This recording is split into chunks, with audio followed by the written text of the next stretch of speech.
see. What's going on, everybody? Good to see you in here. I know it's a delay, but let me just try something real quick. How you doing, J3GS Farm? What's going on, brother? I'm just gonna touch on a few things. I'm gonna try my hardest to do this. I'm gonna get rid of this corny back screen in a minute, but I thought it was appropriate. So I want to say hi to everybody. Thank you for coming back over here. Crafty Leo, Unbiased LLC, Dave Busby, Anya, God's Desire for Me, J3GS Farm, Sleeper, Julia Smith. I want to say I like it too. I mean, I just don't, because when I move, you can see my real background, but I'm gonna get into that in a minute. Miss Native Cherokee Nicole, Patient Saint, everything I touch grows. Before I get going, I want everybody to know, after this video tomorrow, I'll be showing you guys the whole EcoFlow Christmas so you can save some money. Just to let you know, that's one of the things I've been working on. I wanted to get that out before I start on this video because this video is something completely different.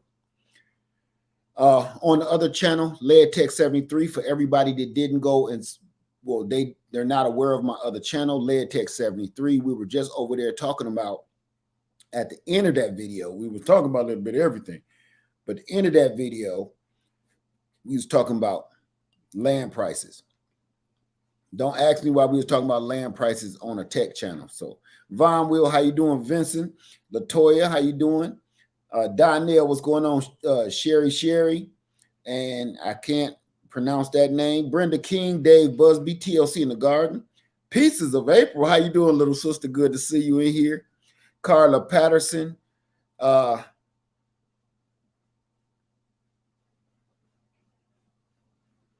I'm not sure your name. I can't quite figure that out.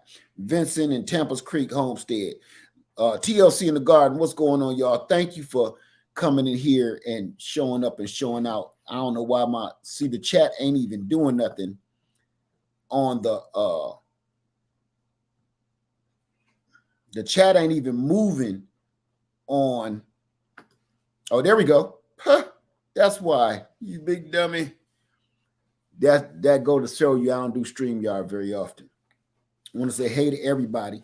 Now I want to get right into it because if you want to see how this came about and why we doing it so late, we just got off the other video.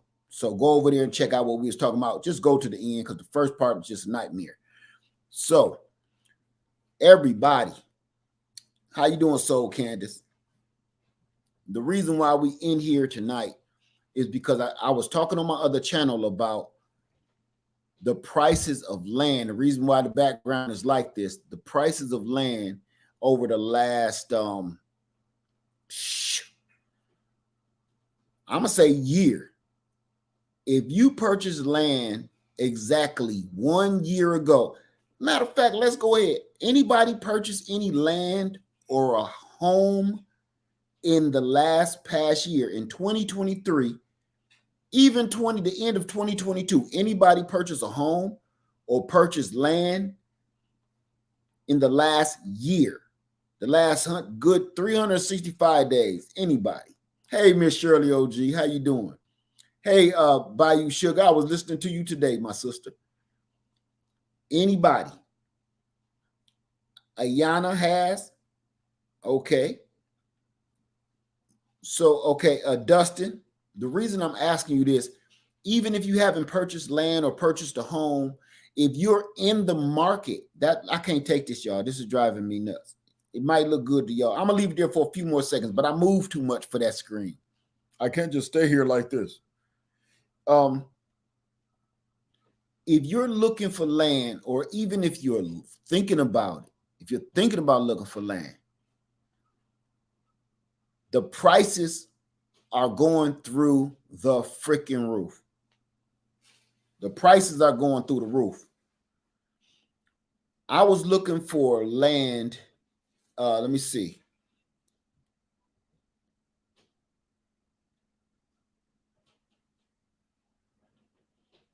Right. You can lead them to water, but you can't make them drink. I'm done with that. I'm done with that part. Okay. So I'm telling you this. The price has like tripled, if not more so. Hey, New Orleans Gardener, how you doing? It's good to see you in here, my sister. I'm going to pull up a few. I'm going to play around a little bit. If it don't work, just let me know. Say the price isn't right. No, it is not. I'm going to pull up a couple of. I got realtor.com. I would take y'all to. I should have clicked on Facebook Market too. Facebook Market is a little kooky, so I don't want to mess with that. Plus, that shows too much of my personal information. But I want to let y'all know, okay, I'm talking about here in Columbia, South Carolina. I'm not talking about anywhere else in particular, but this is universal all across the United States of America. I was listening to a guy that I watch. What's his name? City Prepper. I was listening to City Prepping today, and he was talking about the same thing that I've been talking about. The price of land has tripled, if not more. And I just got off of doggone realtor.com and Zillow.com and was looking at the prices like, what? The reason I was doing it, because I was setting up what I'm doing right here with y'all. I wanted to do this with y'all for our next tiny home session. So we're going to do it tonight. I know it's the holiday and everything and everybody enjoying their family. Matter of fact, say hello to your family for me. I love all y'all. If y'all watching me, enjoy yourself. Be merry and kind and loving. So let me see. Grace Johnson say taxes went up mad crazy too. Well, right now, that's something we can't control. I'm talking about the land prices themselves. I don't even want to get into the taxes. Sherry says, my neighbor willing to pay twice the amount I paid for my land I bought. I'm not selling. He's buying land all over. Yeah, okay. So I'm going to show y'all right now, and I'll even try my hardest to play with y'all like where you live. I'm going to try to pull it up, okay? But for now, let's get right into it. The land prices is going through the roof, and I'm going to start here in Columbia, South Carolina. I'm going to just show y'all land prices just here, okay? Where just a year ago, these prices were nowhere like this. Nowhere. Let's see. Okay. I'm just checking. I got two screens here going just to check and see what's going on, okay? I'm going to change the screen. So, before I go in, the reason for all of this is the reason I started talking about land is because I was telling everybody, you better start trying to get yourself out of whatever debt you got yourself into. Start trying to figure out a way where you can pay off everything, whether it's your house. If you know you can't pay your house off in about 30 years, man, start trying to figure a way out to wiggle out of that. If you know you may not be able to pay your house off in the next 20 years or your land off, you need to start downsizing, think of something where you don't owe nobody no money. You might have to pay your land taxes or something, and that's it. The reason I'm saying that is because it's coming to a point where they're making it harder to pay for everything. Your land, the reason they're raising the price on land because that's your way out. Growing, think about, let's be honest. Everything that could save your cheeks right now, they're raising the price on dramatically. The price of seeds. They're starting to enforce laws on gardening where you can and where you can't grow it. They're starting to make up weird kinds of meats and everything else for us to consume. They already got a billion different chemicals. You know, me and my wife was on the way home we was doing some real estate stuff. We was in, I forget what part of Georgia we were, southern Georgia, and we was just thinking about all of the cereal. We just driving. We got hours to be on the roads. We talking crazy, but we start talking about cereal, breakfast cereal. I know this sounds crazy, but it all relates.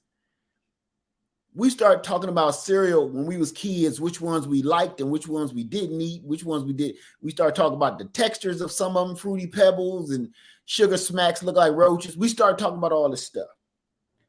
But that conversation led to we eating breakfast cereals and feeding breakfast cereal to our kids, and we don't even know what it is. It's pure, uncut chemicals and corn syrup. Corn syrup on top of dyes that they have already tested to say it's harmful in your body. All these different weird foods we got our kids eating. All of this relates. All the prices of everything is going up. And the only way out of all of it was grow your own, eat your own food. Get some land, get out of debt, get in some land, get out of debt. If you could grow your own food, get in some land. It don't matter. It ain't got to be no 5 acres. It ain't got to be nothing like that. Just something that you pay cash for. You own it outright. You growing your own food. You got some land you living on. So you growing this food on this land. So far, you dollar for dollar. You don't owe nobody nothing. Right? Look at the return you get. You done got out of debt. You living damn near for free, and you growing your own food. Everything that costs you money is shelter and transportation and food. Shelter, transportation, and food is the main things that you need for money. Now, remember this. If you're growing your own food, if you out of debt and you got your own shelter, so you own your own land, everything is paid off, you don't owe nobody no doggone daycare, no child care, because you can stay home and teach your own children and watch over your own children. So you ain't got to worry about no child care money coming out your pocket and worry about, because you can stay there and raise your own kids. Okay? I just want to put this on everybody's mind. Like, we keep talking about it's a rat race, but it's always one or two rats to be like, look, I'm going to climb over this fence. I ain't going to keep running through this maze. I'm going to climb over the whole test. I'm that rat. I ain't going to keep running through this maze. I'm looking over the top. You know what they do to them rats to keep coming out the maze and looking over the top? And once they come over the top, they just run across the whole board and get to the end to get the cheese. They get rid of them rats. They put them rats in a whole nother lab, like, get rid of them. We don't want them rats telling nobody else nothing.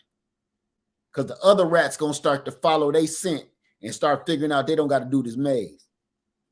Okay, so one of the ways out of this nonsense we in is grow your own, eat your own. Grow your own garden, grow your own food. That means if you're growing your own food, you're going to be healthier. No matter what you do. That's the funny thing, ain't it? No matter what you do, when you grow your own food, you eating your own food, you can feel it. Listen, you can feel it when you eating stuff out of your garden. It's a difference. And until you garden, you won't know. Things taste different, and they actually make you feel different. Does anybody else agree with that? The food that you eat out of your own garden actually makes you feel different. I'm going to try to compare the feeling you get when you eat your own fruits and vegetables out your garden. On a super hot day, you burning hot, you've been working out in the yard, you come in the house and drink a whole 16-ounce glass of ice water. run with me with this, okay? You drink a whole 16-ounce glass of ice water. Can you not feel that ice water literally going through your intestines, down your esophagus, in your chest, give you brain freeze a little bit? You can feel this ice water going down through your body. Am I wrong? Am I the only one? I couldn't be the only one. You are so hot, about to have a heat stroke. When you drink this ice cold water with ice in it, you feel that go through your body. You instantly start feeling better. You instantly start feeling your temperature, your core temperature go down. So you don't feel as sick instantly.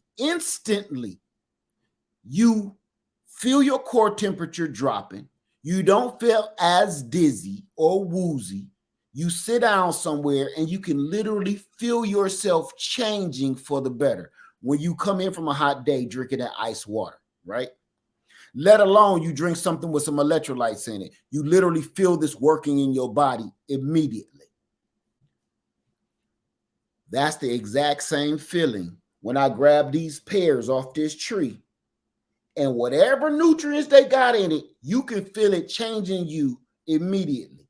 You might have, it might break something up, loosen something up in your guts that been sitting in there for a week or two. You got to go poop. It's always something to make you feel better.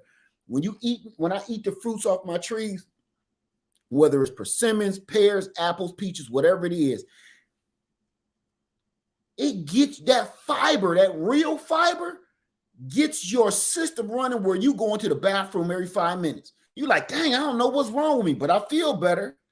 That's that real fiber. You instantly start feeling better. You instantly start getting more energy and everything. That part right there. That's what it feels like to grow your own food and eat your own food.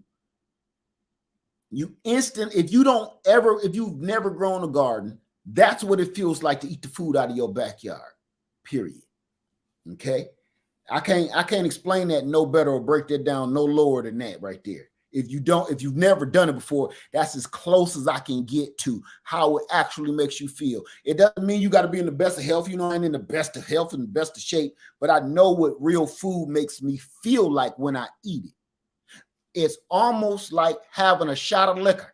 You get a shot of liquor, that one eye start closing up a little bit. You give it about 30 minutes, that eye kind of start leaning a little bit, what was that? Right? That right eye start leaning a little bit. You immediately start feeling that top shelf liquor. You know what it means. Bad shelf liquor make you sick, give you a headache. Top shelf liquor make that eye lean a little bit. That's okay. So with that being said, y'all, let's get back onto what we was doing this for. And the reason why I'm doing all of this, because I'm telling you, I think we can get out of this mess that we've all made normal. We've made it normal. We've made it so normal.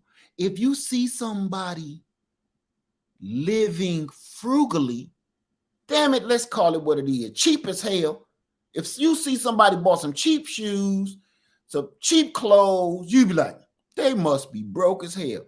We've made it so normal to keep trying to fake people into believing that you got it going on when you don't. Knowing, yeah, you got a nice car, you got a nice house, but you doing doubles and triples at the job just to try to keep putting on this facade that you really are doing something. Let's get into it. This is how we're going to get out of it. The first one I'm going to go to that looks to be the easiest, I'm going to click on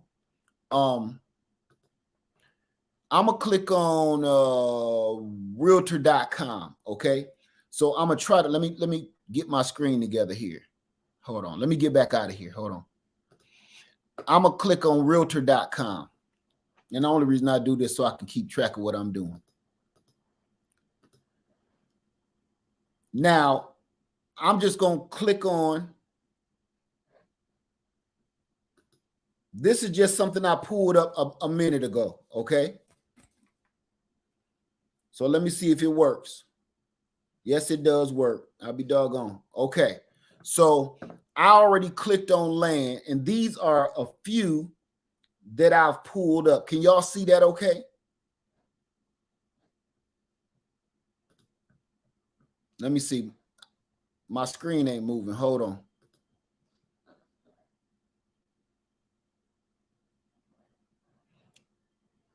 I didn't put no price search in here at all.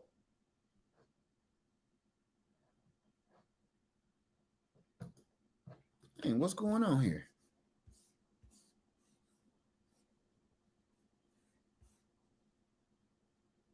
Okay.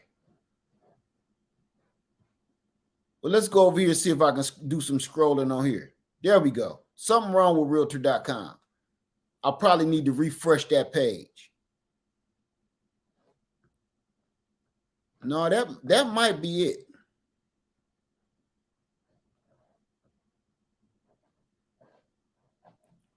All right, give me 2 ticks, y'all. We just gonna go over to Zillow. Let's call it what it is. Let's go over to Zillow. I know I might be moving a little faster. I don't know what the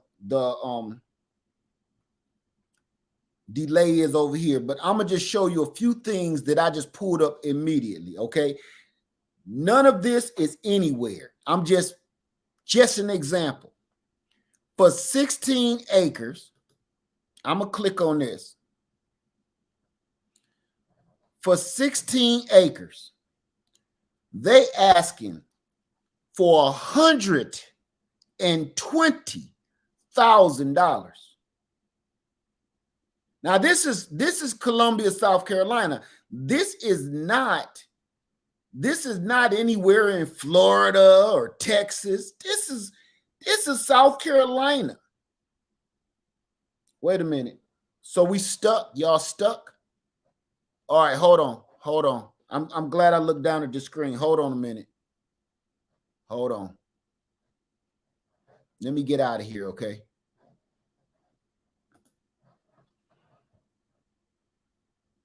Oh, I see what I had to do. Hold on. I'm sorry about that. Y'all know I'm new. Don't beat me. Please don't beat me, Hoppo. Hold on.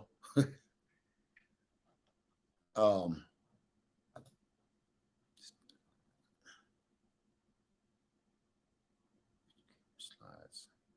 Okay. Let me get another one for you. Realtor.com didn't seem like it was working very well, so we just gonna do Zillow. So let me go back to where I was. Okay. I'm glad y'all said something. Hold on, Bayou Sugar. Here it come right here. You see this? Perfect. There it is. Now I'm gonna try. Y'all can see that okay, right? All right. Now what I was saying before, this is 16 acres. Just say 16 and a quarter. I'm gonna try to blow this up so y'all can get a better gander at it. No, that didn't work.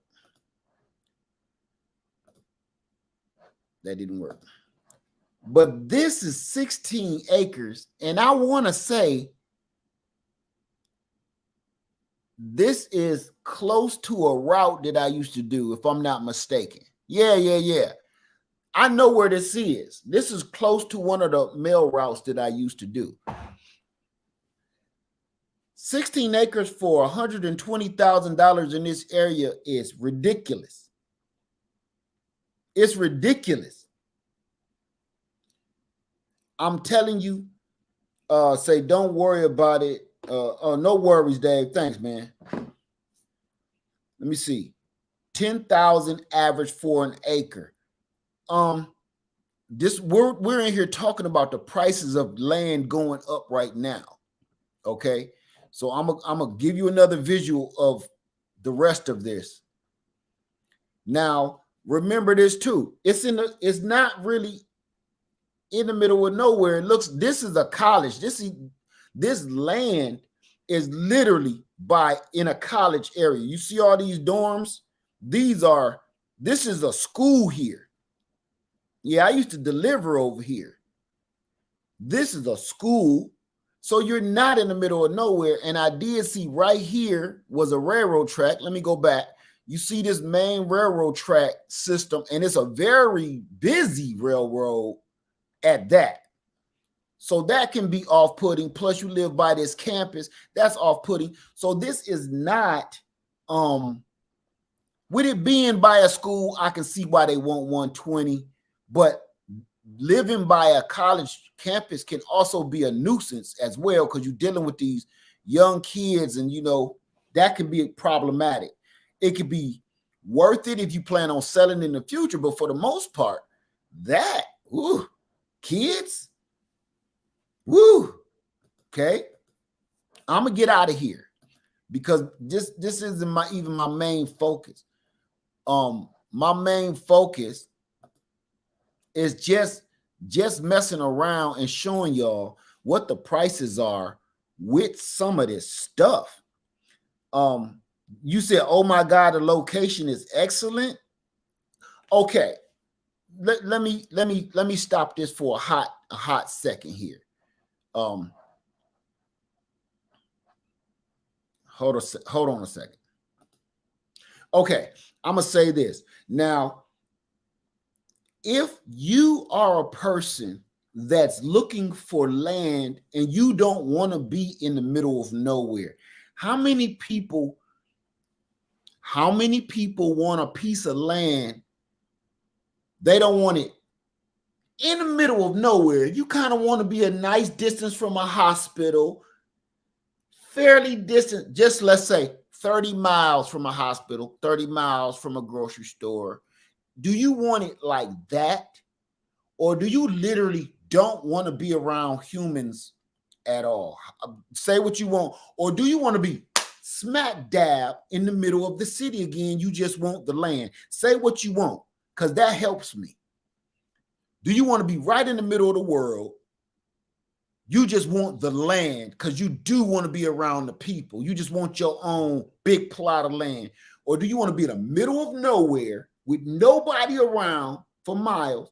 Or do you like, okay, if my neighbors is about 5 acres away, 10 acres away, do you want to be fairly close to neighbors, 30 miles, 40 miles away from the local stores and Walmarts? Okay, I'm getting.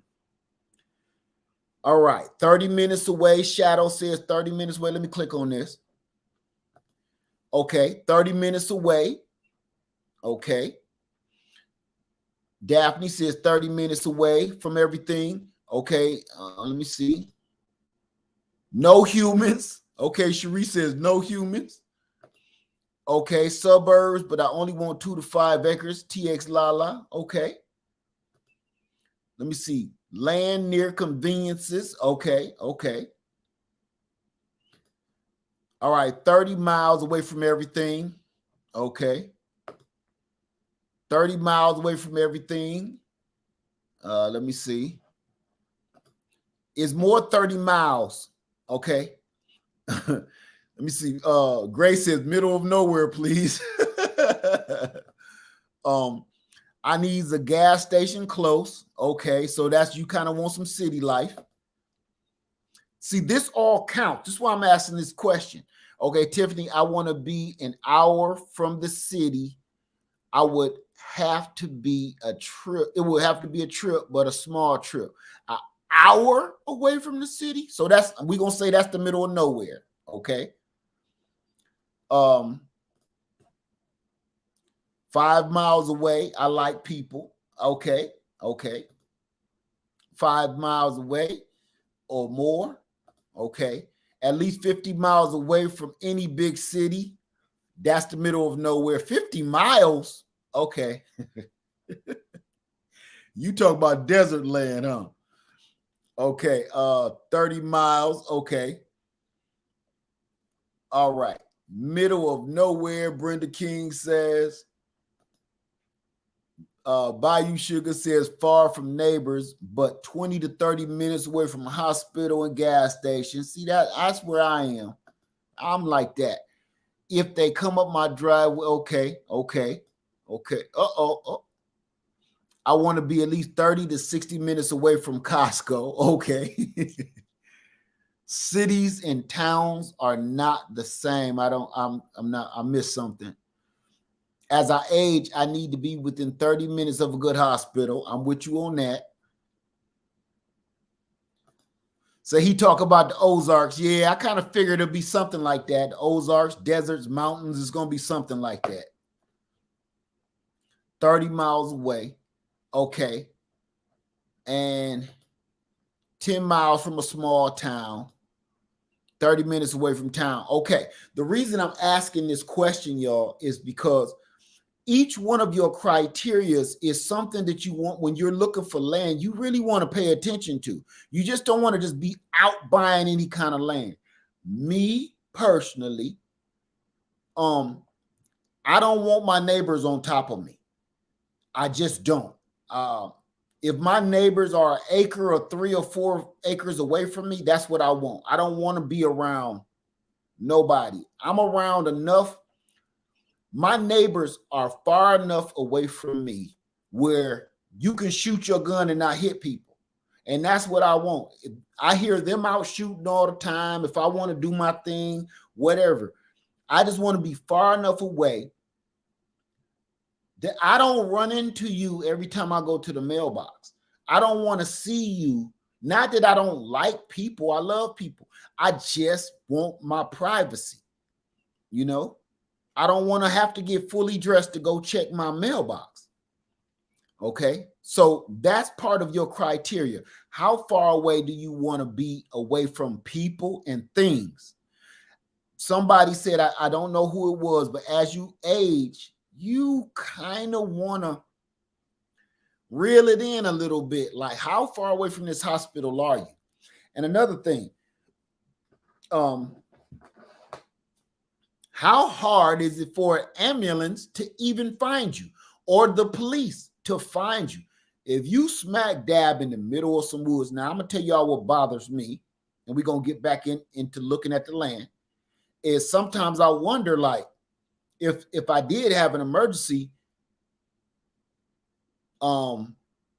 rescuers are going to have a problem finding me at Freedom Acres. And that kind of throws me off a little bit, because if something were to happen, that's why I go out in the field and I have everything with me all the time. Because if something happened, you kind of on your own. Okay. Let's see. Let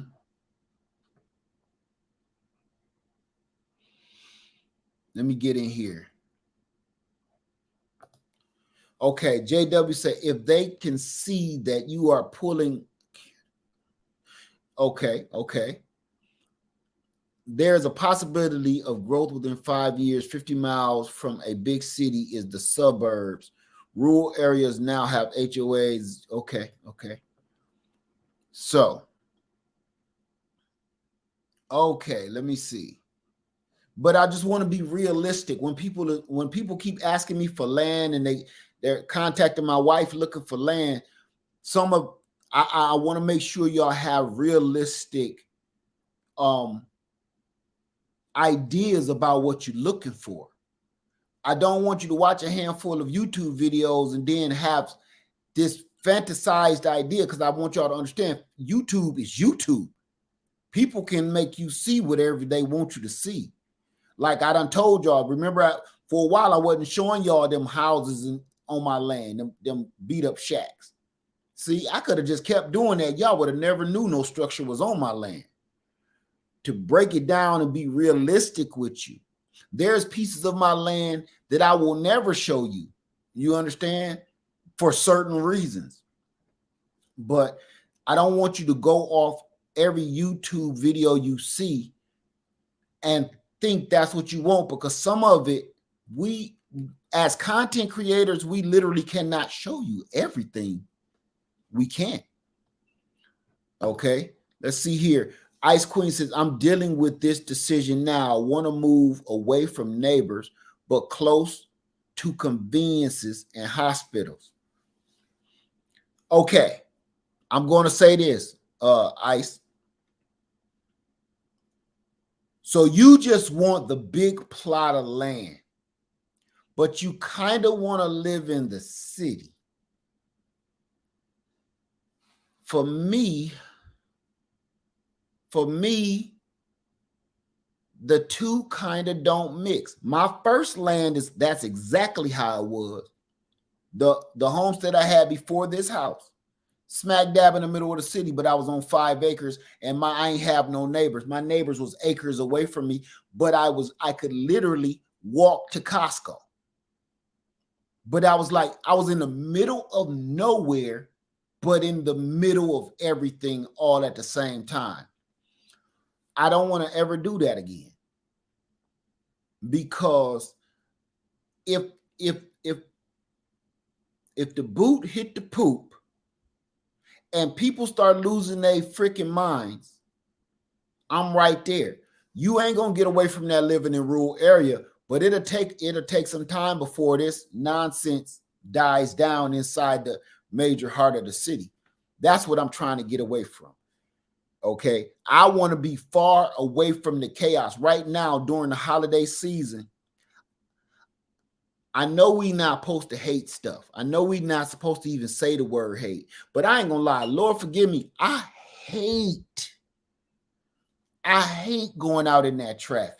I hate to go and do anything. I literally went to the store for my wife the other day and I got on my scooter and did it, because getting in a car in holiday traffic when every single state from around the United States of America is here in Columbia, South Carolina, every license plate you can think of is right here, even Alaska. I don't want to have no parts to that. So I literally get on my scooter and my mini bike and dip through traffic so I can get going, put a book bag on my back and do what I need to do and get back. I don't really want to be my days, me, of being smack dab in the heart of the city. I love people, believe it or not. I love lights and action. I love Atlanta. I lived in Atlanta. I love the excitement. I love the lights. I love the glitz. I love the glamour. I loved all of everything. I'm just picking something that I know. Atlanta, Georgia, being in the heart of Atlanta, living there, was every minute was excitement. Everywhere you go, it's lights. It's like being in Hollywood or something. You see stars everywhere. It's beautiful. But I also know how people are. We can be wicked at heart. We can. And we turn on each other at the drop of a dime. So being in the midst of all that beauty, glamour, glitz, which is all fake, mind you, if that goes bad, oh my God. So with that being said, let's go back into this land while we came here in the first place. Let me see if okay, let's get back in here. Let's get back to this land. That's why we're here right now. All right. Now, this kind of stuff right here just makes me ill. Why can't I click on this? There we go.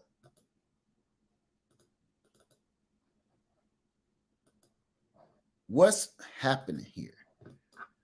Hold on, y'all. Let me remove this and refresh this. Let me refresh this.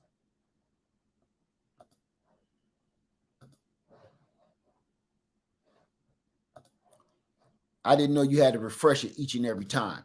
But this is important here because I want to show y'all this. Okay, look at this. This is, it's not even showing the land itself. But let's just play with the price. Let's just play with the price. You have basically $16,000. Did you hear what I said? $16,000. Now, I don't know which lot they talking about down here, but $16,000 for 1/4 of an acre. That's like the size of an average backyard. $16,000. $15,000. Let's give it the benefit of the doubt. Let's just cut the $900 off. $15,000 for 1/4 of an acre. That's not a full acre. That's 1/4 for 16 grand. In the middle of this, look, this is in the, I bet you it's just right. No, that's too big. That's insane. That's insane. Now, look, I know this street ain't nothing over there commercial. Mustafa says that got to be commercial. No, it's not. That's a neighborhood. I know exactly where that is. None of this is commercial. That's all neighborhood. All of it. If you look close to that, you don't see no big structures like any grocery stores or anything like that. You just see houses, streets, little back streets. Look like some main street. I think this is Piney Grove. Just back streets and little streets like this. No main structures. They want $15,000 for that. E5 says, I would love to have the best of both worlds, keep my home in the family and go buy some land that is family exclusive. I need my space without neighbors, maybe 6 acres. I will build in the middle. Okay. Now let's play. We looked at the 120. This is another 120 off of Piney Grove. I'm not even going to play games with that. Just, can y'all see these prices? Look at this right here. Now, this is dumb. I know where this is too. For this, they want 0.32 of an acre. That's not even a half acre. That's about 1/3 of an acre. Next to, in a neighborhood, as you see, they want $23,000. $23,000.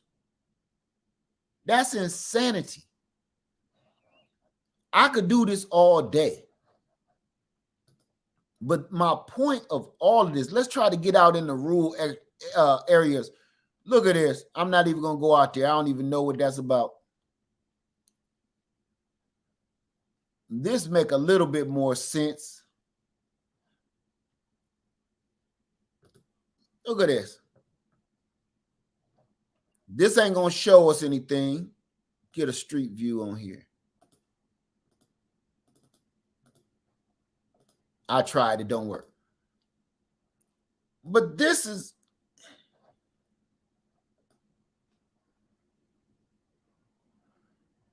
This is a... Oh, this is a normal neighborhood. Because look, see, they trick you sometimes. You turn it around and you can see other houses. Look like some trailer homes down there. That's insane, man. They're asking.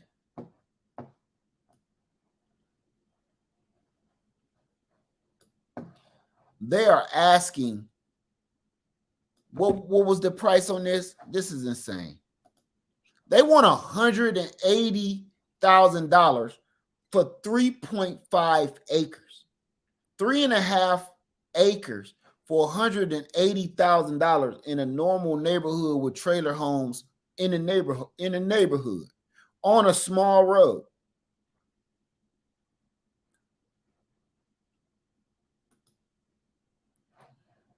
Let me see something. Now, St. Andrews. This is sad, man. This is sad. Somebody throw out. I'm taking the very first GT Junior Grows. What's going on, brother? Somebody throw out the first zip code. The first zip code I see, I'm gonna type it in, and we go into your neck of the woods or wherever you want to go. The first zip code I see. Tell me where it is and give me the zip code. The first one that says the zip code, but give me where it is too. I need to know where it is. Like, Columbia, South Carolina, 29210. I need the whole thing. Okay, the first one I see is Florida, is 33640. Okay, that's Crafty Leo. Okay. I'm going there first. Woo, woo, woo. Okay. I get excited sometimes when I first see stuff. Before I start looking at prices, I get excited about what I see. Okay, family, this is Birch Street, Anchor Point. No, this is Arkansas. This ain't right. Hold on. Did I type that in right? No, that's in Arkansas. Was that right, Crafty Leo? Wait a minute. Hold on, let me find it. I lost it. Florida, Crafty Leo said 336. Hold on. 33640.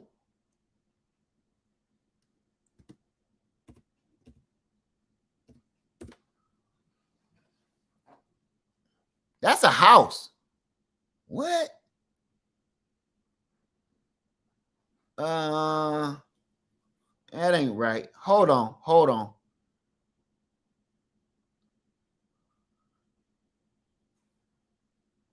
What the heck is going on here? 33640. Come on, Zillow. Stop playing with me. 33640. Okay, that's in Arkansas.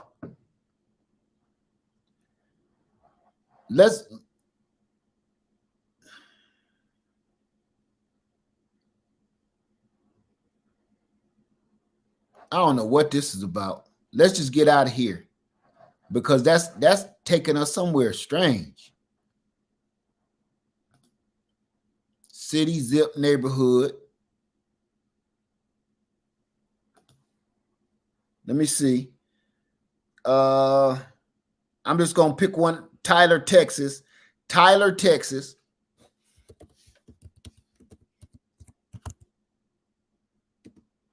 Let me see. Tyler, Texas. Where did you go? Tyler, Texas.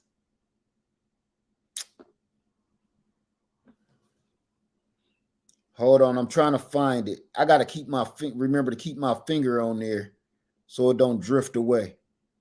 75703. 75703.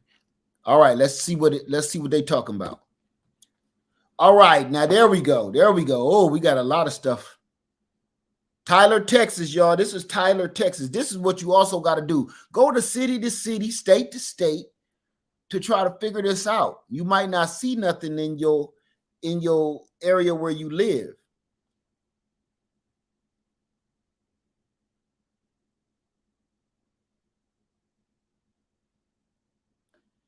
Let me see. Okay.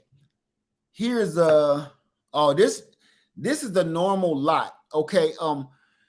1 acre is 40 something thousand square feet.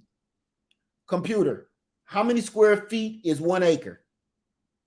1 acre is 43,560 square feet. I was close. 1 acre is 43,000 and some change square feet. So this is only 7,000 square feet. So this is like a fraction of an acre. I'm not even gonna play with this right here. Y'all can keep throwing up them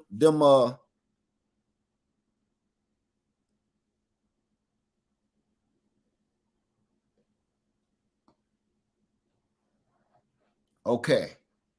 Look at this. $185,000.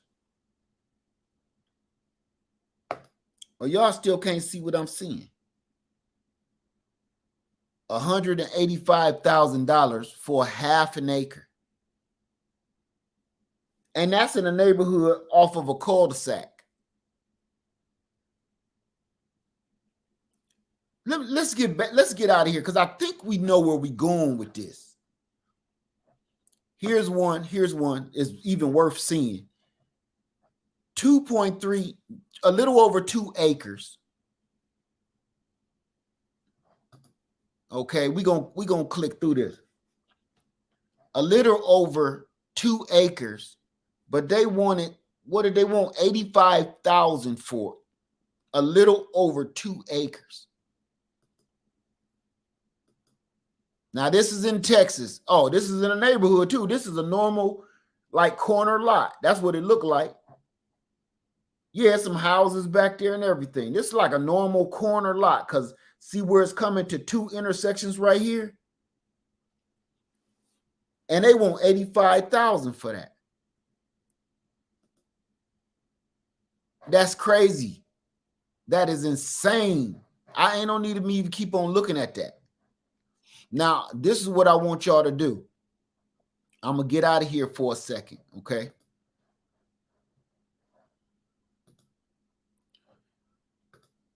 Okay. And let me get in here and talk to y'all real quick.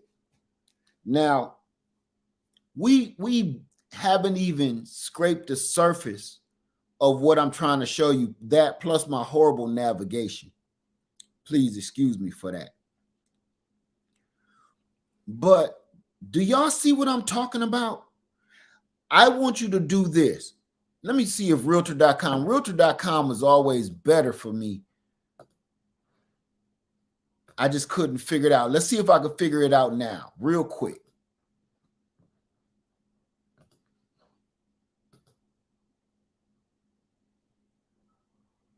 It's still acting funky. So I'm not even going to bother.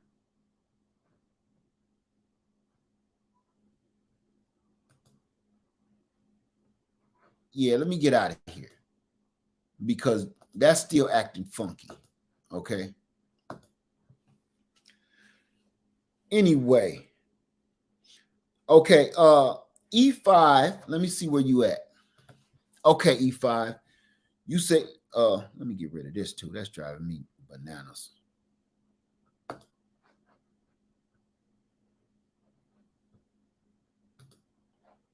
There we go. Okay.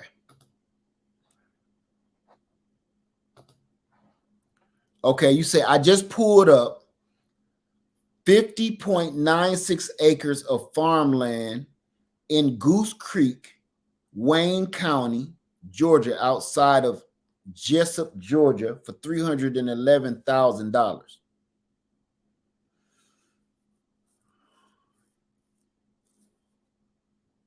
I'm trying to brain calculate that.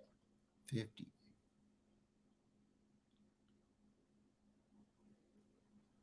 Outside of in Goose Creek, Wayne, Georgia.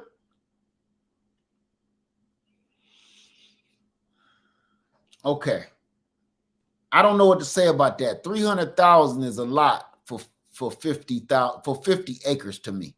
I might be wrong because of your area, but that's a lot of that just don't add up to me. Hence my whole point.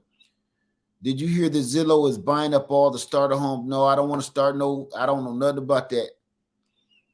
Say the numbers sound impossible, but if you are not trying, what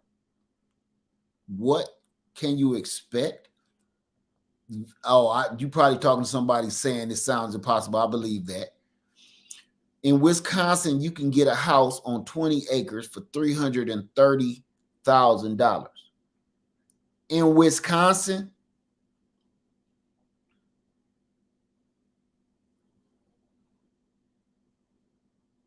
on 20 acres in Wisconsin. I'm not saying you wrong. I just have a hard time believing that. 20 acres with a house on it in Wisconsin for $300,000. I have a hard time believing that. If so, I mean, if you live there, I believe you, and you seen it, I believe you, but I have a hard time believing it. Okay. All right. I believe it. Okay. So do y'all understand? Yes, Benedict College is in Columbia, South Carolina.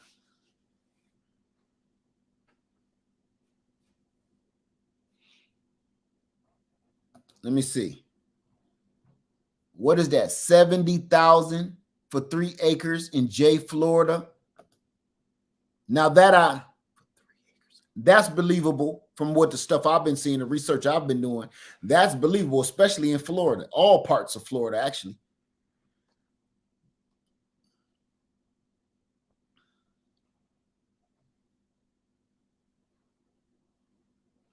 Hold on.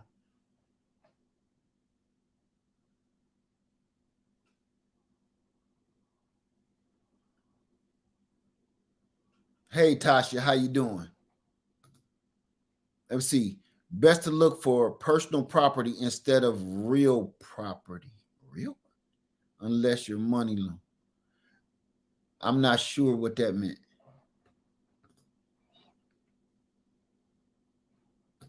Okay.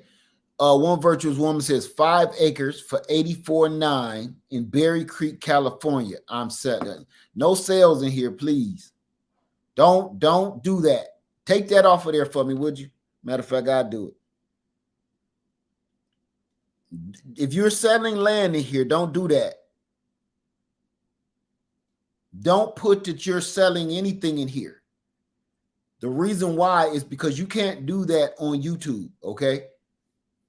They categorize that as something else and it starts getting really weird.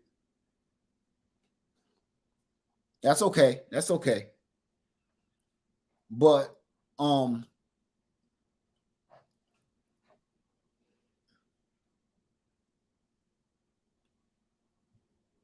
so do y'all understand what I'm telling y'all right now about the price of land going up? This is what I'm gonna say, and I mean to say it. It's not gonna stop. Everybody keep waiting for it to top out, right? Say everybody is waiting for the prices to top out. Like once prices reach a maximum height and then start to kind of trickle back down a little bit. That's what everybody is waiting for. Man, that is not going to happen. That is not going to happen. Everybody is waiting for this housing crisis or whatever is going on to come back down. How many people are actually waiting for that? It's since 2019, nothing is going back to the prices of 2019. And before that, nothing. Gas, food, anything, houses, land, nothing. They're trying to keep on raising it, keep on trickling it up until everything is unreachable. I feel like I'm going to say this. I listened to this guy today. You find one virtuous woman, you good. I was listening to this guy today, and he said he had some land and he sold it. He had a chance to get some more land, and he just said, I'll get it later. I'll do it later. And now he's kicking himself dead in the nuts because all of the land that he could have purchased before, the land that he sold, the land that he could have purchased 3 years ago that's been happening. Now he's trying to buy land again with all the stuff that's going on in the world and in the United States. Man, it's like finding a needle in the haystack. So if you ask me, I say downsize on everything. Downsize on your debt, downsize on your home, whatever you owe. If you don't, just everything, all the stuff in your life, just downsize everything. Hell, you can even filter out some of the people in your. I got drink on that guava. You can even filter out some of the people in your life, because sometimes some people is just as bad as debt. They holding you back from doing something that you need to be doing, because they're always in your ear telling you that's a bad idea. That don't make no sense. That's stupid. Why would you do that? Why would you go out and start a garden when it's a grocery store right down the street? Why would you buy some land when your house? Let me tell you something somebody said to me. Now that we own that, somebody told me on this platform, they fixed their mouth to say this. Why would you take your wife out of that beautiful home y'all have and try to move her out in the middle of the woods? Your wife deserved better than that, they said. That's the kind of delusional thinking that this is what that got me thinking. The person that said that is that same person to be like, I don't know why y'all's gonna lead a plantation. Mazza take real good care of us, real good care, because he didn't whip me across the back in at least 2 moons ago. Mazza take real good care of us. He feed us, don't he? He feed us. That's who that was talking to me. That's a person that think the emblem on the front of your car matters. That's the person that think the emblem on your purse matters. That's what shows that you got sense, is the insignia on your purse, the brand of wallet or watch on your wrist, the size of diamond on your finger. That is going to get people. That kind of thinking got us where we are to this day. I'm trying to get, and here's the other thing that I got to let y'all know. I'm not dragging my wife nowhere. Just because y'all don't see my wife all dancing in the cameras on other people's videos, coming to death row. Just because y'all don't see my wife all in this camera as much as me, don't mean my wife ain't down with me to the flow.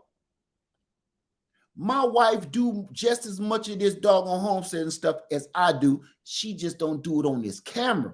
Let me tell you something about my wife. My wife is gangster. Don't let that smooth taste fool you. Don't let that pretty face fool you. She gangster. She just don't show y'all.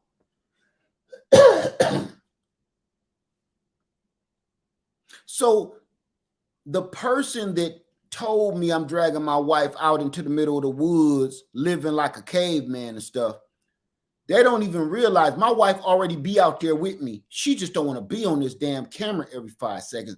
Number one, she can't be because of her profession. So when she do get on the video, y'all see her demeanor is professional because of her professional background of what she just can't go off spouting at the mouth, because her job is watching too. All the things that she do. That kind of thinking is where we are today. Of we need to be around all of this junk. We need to hold on to all of these materialistic things in our lives. We need to have a bunch of people around us. And usually when you got a whole entourage of people around you like that, man, you might have 2 solid ones.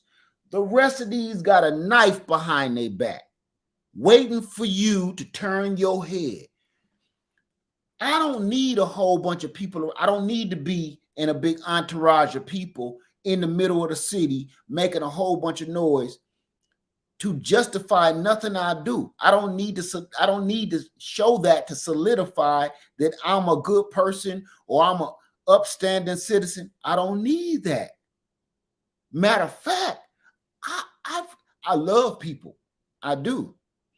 I do not want to be around people all the time, though. When I'm around people, I love you. Chop it up. Have a good time. But I'm not a party goer, a club goer, always in the club, always at the party, always in the middle of the. No, that's not me. You wouldn't think so by watching this YouTube. That is not me. It ain't. The way I run my mouth, you would think I'm just in the center of the party, just cutting up. I'm not. I'm that dude in the corner watching everybody else. I can't wait till this is over so I can get out of here and go somewhere where it's dark and quiet. So I'm not dragging my family nowhere. My family is gangster. And we trying to be away from this, what we call normal way of life. This normal, look here. We saying this is normal. Well, the person, I ain't gonna say we, but that person in particular think that what we're doing here is normal. You got a mortgage, a car payment, you buying all this stuff to prove to a person you ain't never seen before that you've made it. That you've made it. I want to tell you something, y'all. That same person that stated something like that, where were you when I needed you a week ago? If you care that much about me and my family and my wife and my children, me dragging them in the woods, when I needed your help a week ago, where were you? I'm sure you probably watching me, so I'm asking you, where were you? Oh, you was somewhere doing something, you was enjoying your own life. And I'm going to tell y'all, the reason I'm telling y'all that is this. Nobody gives a damn about what you go through in your life. They don't care about the decisions you make in your life. The only time folks care about the decisions you make in your life, if it's not entertaining them. I don't want y'all to get this twisted. Social media is entertainment. People keep thinking how many people, true, right now? Content creators, speak up. Speak up. Content creators, put your hand up. How many times have you felt that you really here to help somebody? You really want to give this information to help somebody. Show your hand. You really want to get this information out because it's going to help somebody. It's going to help somebody. Anything, even if it's just putting a seed in some dirt, somebody don't know how to do this. And for some reason, they clicked on your channel and they watched you put that seed in the dirt and you actually showed them some. How many people feel that I really just want to help people? That's why I'm here, right? Throw them hands up.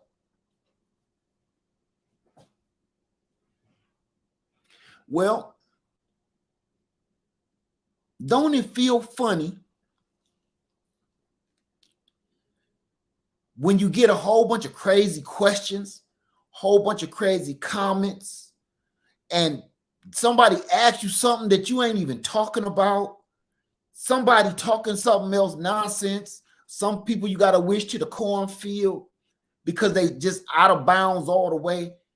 Ain't it discouraging when your video finally go off and realize that only 3 people was really listening to what you were trying to, the message you were trying to bring forward, right?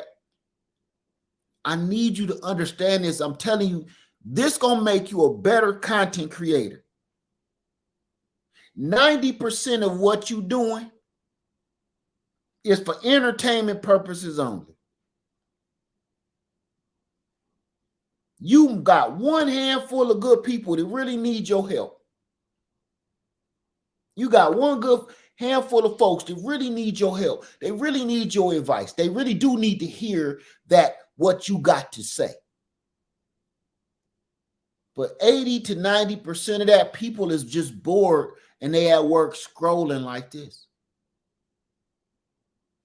They could give a damn what you're talking about. If you realize that, you won't be as frustrated. And when you ain't frustrated, you're a better content creator.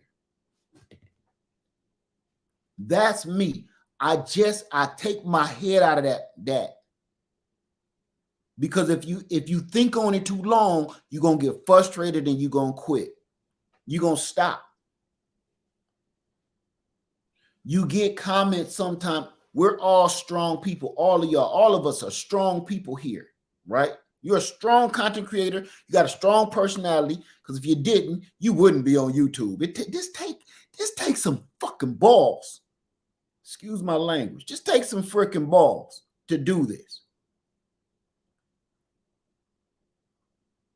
You got to have guts to get on this thing every day and give people just a little piece of you or your life or your situation every day. That takes some freaking balls. So when you're trying to get your message across and it just fall on deaf ears, it's disheartening to everybody. But I'm here to let you know, just keep going. You got to realize, man, people are here to be entertained, like the movie Gladiator. Are you not entertained?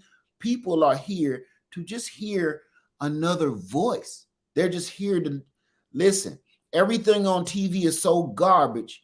People, and then some people are by themselves. They just need to hear you're what they call white noise. They need to hear you in the background.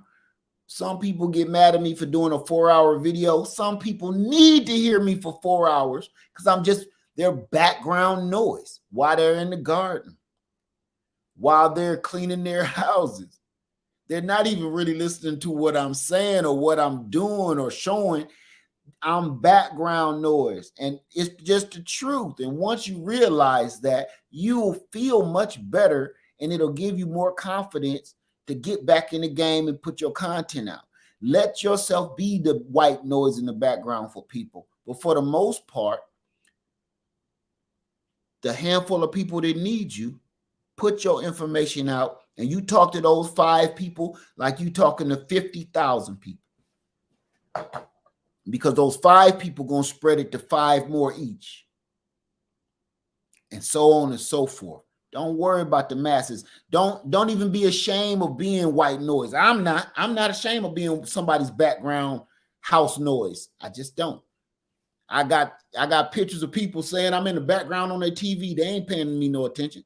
Matter of fact, one lady, which is hilarious, she showed me her cat. I'm his favorite show. Her cat watches me on the big screen TV. And you know what? More people would have got offended by that. Man, I loved it.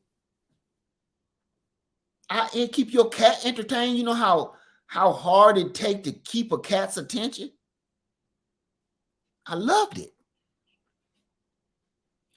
And she sent me pictures of her kitty cat looking at me on the screen several times in several different days. Her cat liked to watch me talk.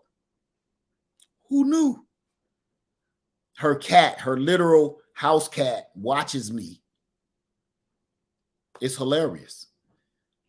But I don't want nobody to get discouraged from some of the cruel things that people say on this social media platform. I don't want you to get discouraged by we cannot control what they call the algorithm or the powers to be to control this whole machine. Number one, get all of your work and download it and put it on a disk and keep it for yourself. Keep this stuff on YouTube, but you copy it and keep some of it to yourself so they cannot control it. That's number one. Number two, get yourself out of this situation of all this different kinds of debt that you got yourself into. Start working on that because the things that's going on in the world right now. You do not want to be out in this world in 2024 with debt up to your eyeballs. And then last and final, if you've been even thinking about jumping on a piece of land, stop thinking about it and do it because the prices ain't going down. The prices is scaring me.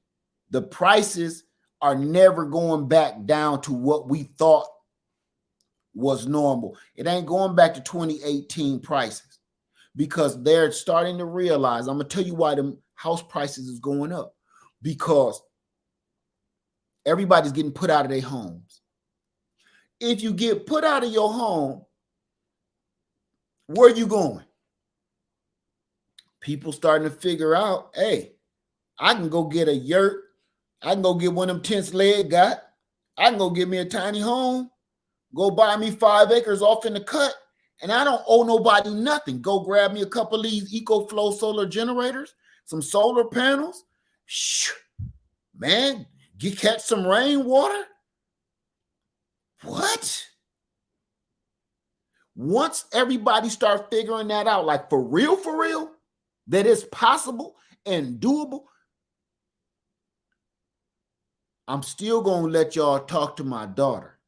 She just so busy. She really want to talk to y'all because that's going to blow y'all mind. Earlier this year, she was crying because she didn't want to live in the middle of the woods. All she saw was trees. No, I didn't show that to y'all, and I'm not. We were literally consoling her because she just couldn't wrap her mind around living in the woods, right? Because once we showed her her part of the land, all she saw was trees, trash, weeds, lizards, spiders, ticks. She cried, she bawled. When you go out and you can't even imagine, if you've never done this before, when you first go out here, it's overwhelming because you don't even know where to start. Let me pull this back up just real quick so I can just show y'all. Let me see. We're gonna go back to Zillow. I'm gonna just show y'all this, just just out of the blue. Let's just say this right here. This is what my daughter saw. When we took her, let me just open this up. When we took our daughter out to the land, this is what she saw. All of this. This is what she saw. And she stood right here and cried. She stood here and cried like a baby. Because she was like, what the hell am I going to do with this, Dad? What is this? For a person that's never owned land or lived out in the woods and had to literally carve a life in this, like this. I wish I could do this and make a line. She cried when she saw this. She cried when she seen all of this. She cried. So, let's go back.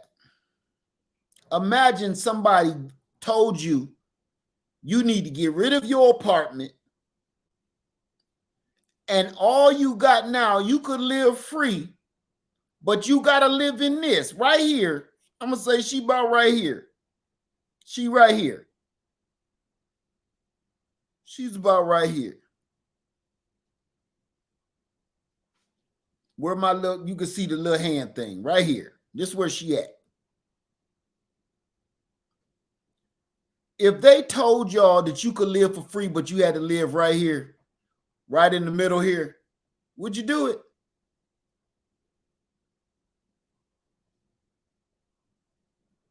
Who would be down to live right here, smack dab in the middle of nothingness? Neighbors are acres away, acres away. See that? Who would be willing to do this?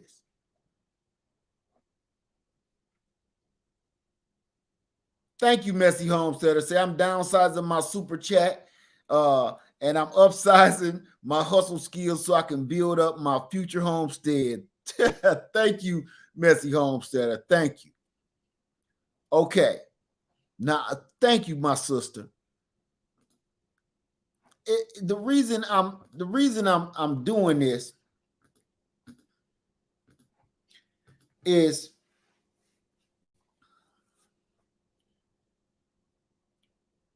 that was earlier this year.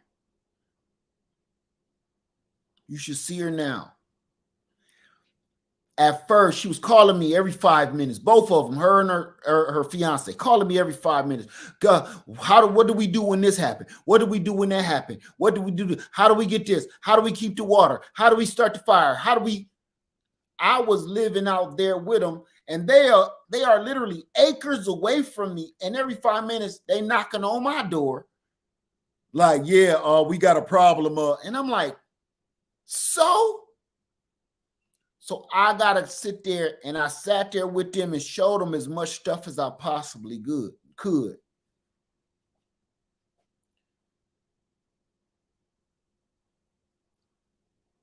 But even y'all was on live with me several times when they came knocked at the door. But those knocks became few and far in between. I wasn't getting them everyday knocks no more. Then to a point where I got to call them over there like, y'all good?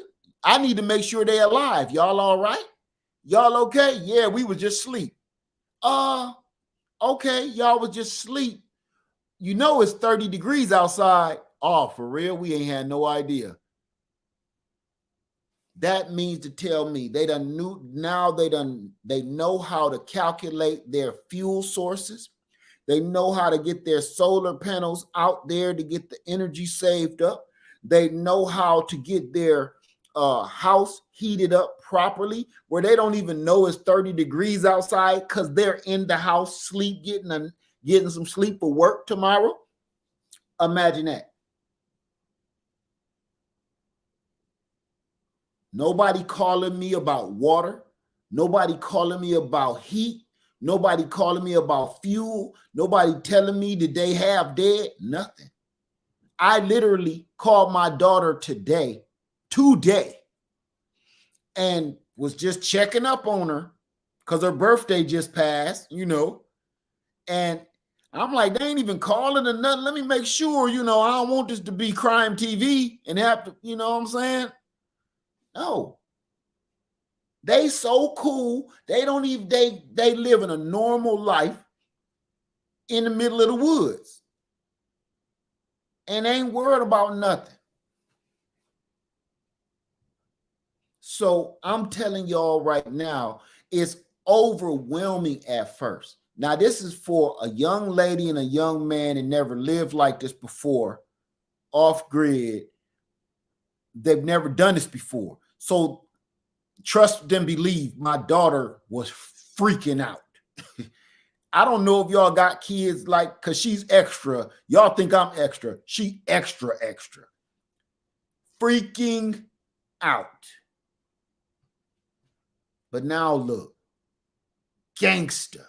Matter of fact, I got something that she gave me that I can't talk about right now, but I was like, where did you get this? She was like, shh, keep it on the low. What y'all out here doing? Man, I'm telling you, they out there living their life.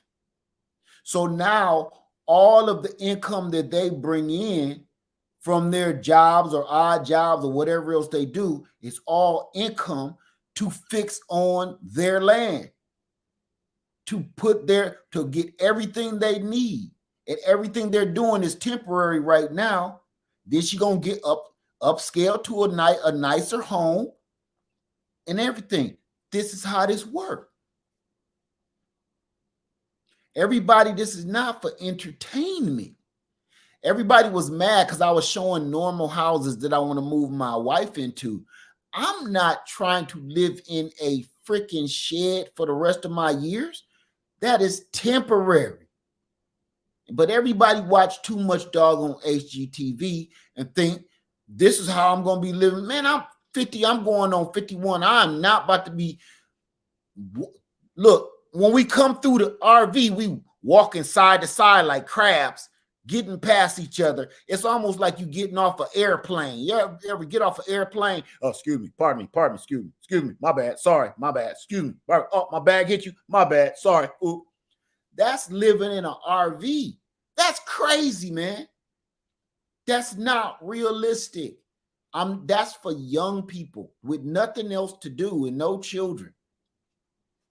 That is not for older people. It's just not. I'm being realistic. If you older and you doing it, more power to you. But to me, that's insane. It's insane. Okay. So if you can get your hands on a little piece of land, this is what I want y'all to do. This is homework. And then when we come back and do this again, I'm going to do another question and answer where I'm just shutting up and answering questions. I want y'all to go to realtor.com, go to Zillow.com, and whatever else real estate agency, online agencies that y'all can deal with, just play with it when you got some free time. Put in your criteria, whether you're looking for land or land with a house, land with a pond, blah, blah, blah. And look for what you want and write down those prices, write down the addresses, and make you a list. Pick out at least 10. I'm going to tell y'all something, the reason why I want you to do this. I don't care, realtor.com, Zillow, make sure you put Zillow or realtor.com and then say, okay, 302 Jesse Street, Chestnut Street, okay? Write that down, write down the price, how many acres and everything. And I want you to keep track of that. Week by week, month by month, keep track of that. Even go to Facebook Market if you want to. It's a reason why I want you to do this. Watch how those lands, you're going to keep seeing, what is it, under contract, contract pending. The price is going to go up. It's very few land plots they're saying land has been reduced by $20,000. Houses do that, not raw land. Land don't seem, for what I've been looking, don't ever go down. When I'm looking for land, the price ends up going up. It never says it's been reduced. A house will say it's been reduced because it's been on the market too long, not land. The reason why the land price end up going up, you get a bidding war on there. People want that land because for the price of the land, you can build whatever house on it you want. You ain't got to just pick somebody else's house that's been there forever. Right, contingent. So just do that for me and then pay attention to every house that you listed. Click on the little favorite. Matter of fact, let me see if I can show you that before we go. Because there's some people, a lot of us know how to use this, but some folks watching us never done this before. Now, Zillow was always my favorite. Now, this is what I want to show y'all. Right up here, after everything that you see this heart? If you click on that heart, that's going to save it to your favorites list. I'm not going to put my email address in there because they won't call you or nothing. Just, I'm not going to put my email address in here. But just click on that. It'll save it for you. Okay? So you will have a whole listing of all your listings that you want so you can keep them with you. But that's what I want you to do. Or just if you don't feel comfortable with doing that, just write them down. Like here, 203,000 at 8 County Road, 152 East Tyler, Texas, and then the address, and just to keep it with you, and then pay attention to everything about it. Is this price still 203, 450, or will it go up 210, 450? Is never gonna go down, even though clearly it looks like, let me look again. It looked like it's landlocked. This is 8+ acres, and it looked like it's landlocked, and I can't see if it has a no, it's not landlocked. I see it on the it's like on this little cul-de-sac here. So it don't look to be landlocked. I don't think anyway. It looked like it's something going this way and it's something going this way, but I don't have a sky view to make sure what that is. But I want you to do this and do this for yourself so you will understand how to start playing with this stuff and start getting an idea of how this works. Let's see. Because we back in Columbia again. Let's go over here. Where we at? Ooh, look at there, South Carolina. Let's go all the way to, well, let's go all the way to the coast. Hold on. Okay, Myrtle Beach. Woohoo! Let's go to Myrtle Beach. Let's go to Myrtle Beach. We ain't got nothing else to do. Okay. We going to the coast. We going to Myrtle Beach, South Carolina. Right off the bat. Now, this is land.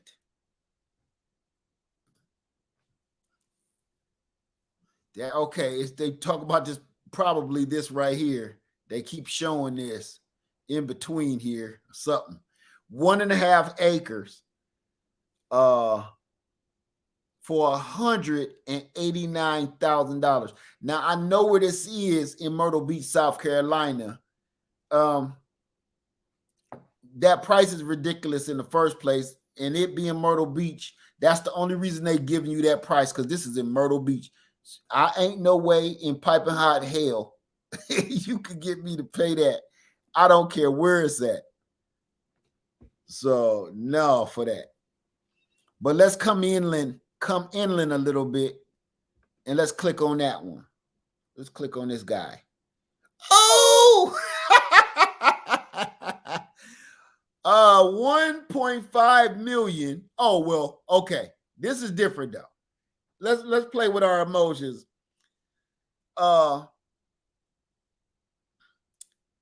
This is 150.5 acre though. That's okay. I get it. Myrtle Beach, North Myrtle Beach, Long Bay Road, and it's 150 acres. Okay, that's not even funny. That price made me clench my cheeks a little bit, but no, that's about right. And it looked like it's a water source here. Ain't no telling what this is. I don't know what none of this is. Moon-based alpha. I don't know. But yeah.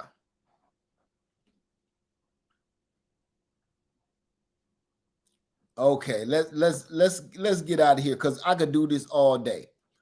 All right. So please do some homework for yourself and start paying attention to these prices. If you're not looking for land, if you are not looking for land, but you're bored, go into these online real estate places and just start looking. If you're curious, start looking. And you might find something that somebody else wants.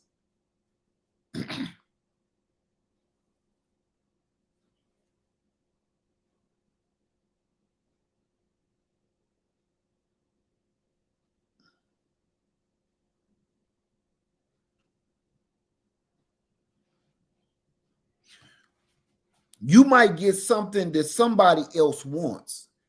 So,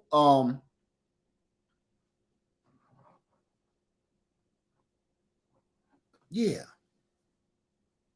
So, hey, y'all, think about it though, okay? Because somebody here in the greenhouse lounge want to see that.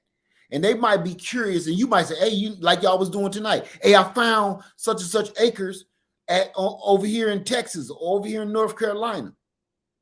So that's worth something. Okay. So any questions before we get out of here, y'all? Any question?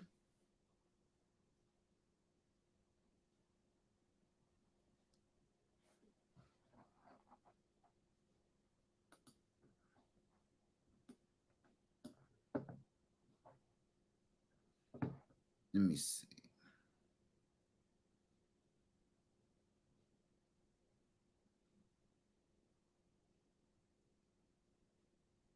Okay.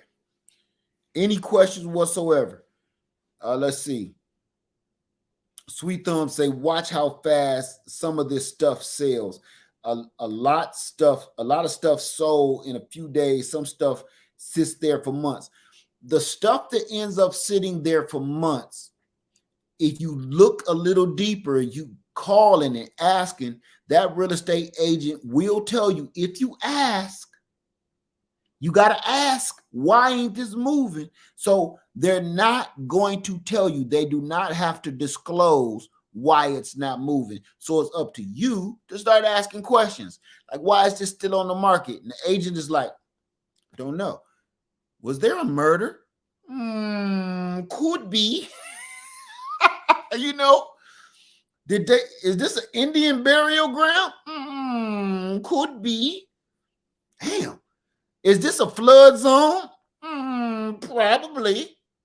Then you will have an idea of why this land don't go nowhere for months and months and months on end. You got to, the more you play with these sites, the more you start knowing what questions to ask. Like, is this flood land? Is this on a fault line where earthquakes happen? Is you just know all of it. Is this close to a school zone? Is this railroad tracks running through it? I'm gonna tell you this one.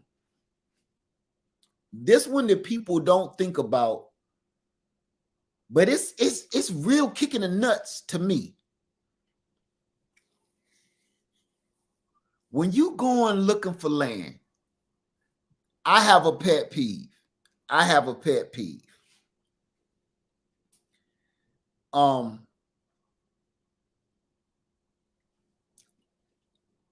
Y'all know them big giant power lines? The big giant ones that look like oil drilling rigs that holds the major power that goes through cities. The ones that's so big that they hum like, no, they always sound like they, some monks up in the mountains. I don't want to be, this is me. They always sell land where they'll have those running straight through the land somewhere. People don't mind. But then when their kids come out sick or your brain is messed up or you got some kind of mental problems, or man, them wires got everything to do with all of that stuff. Cancers and all kinds of them things. Listen to me. We are energy, period. We are electricity. There is scientific proof, facts that there is electricity running through our every square inch of our body. Everything. We create static electricity. Your heart stop, how do they start it back? They jump it just like a damn old Dodge. They could hook up 2 jumper cables to you, clear, cook. They start you back with electric. You are energy, right?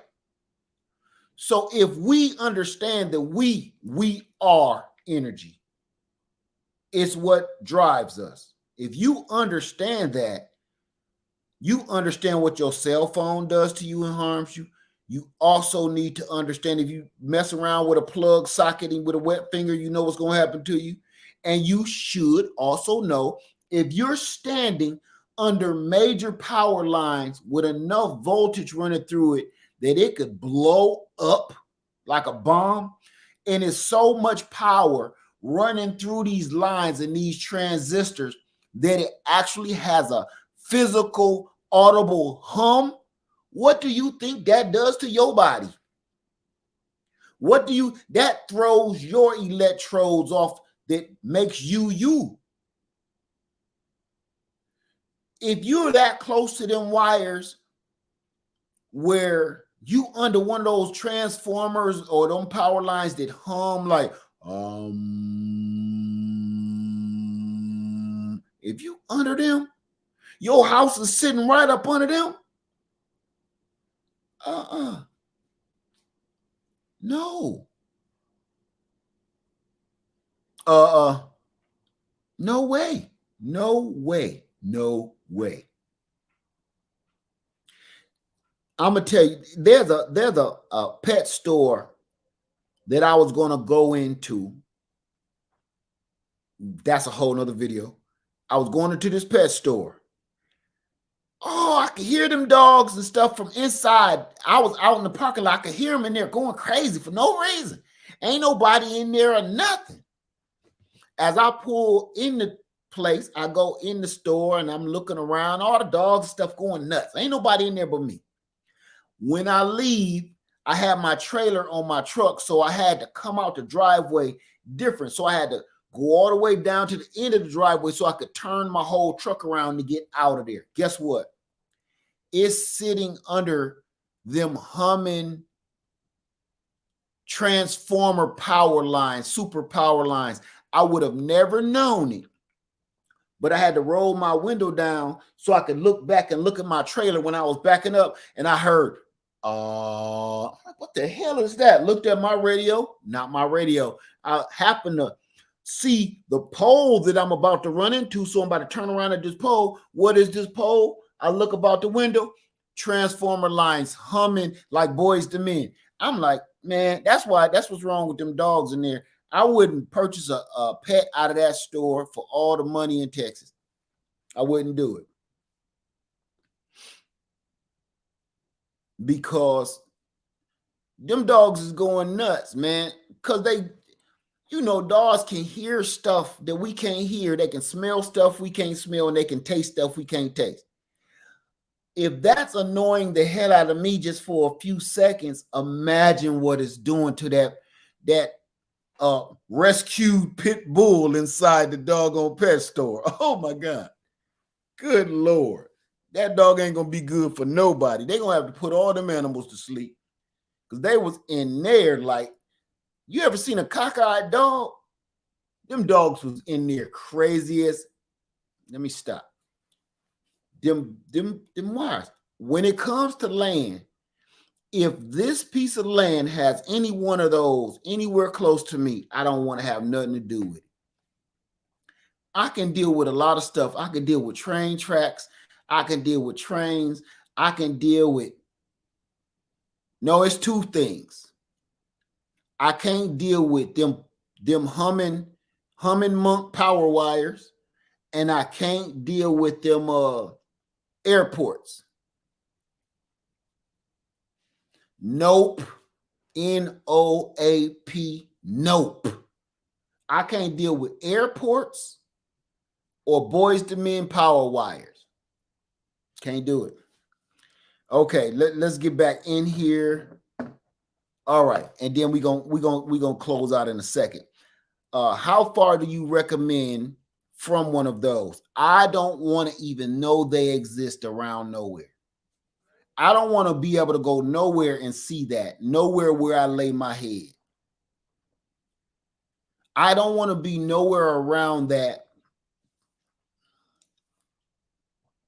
Just nowhere. Them lines just nowhere. It ain't.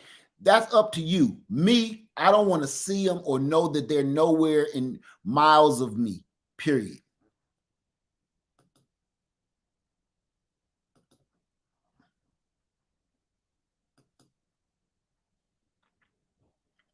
Yeah, the freeway, the airport, none of that.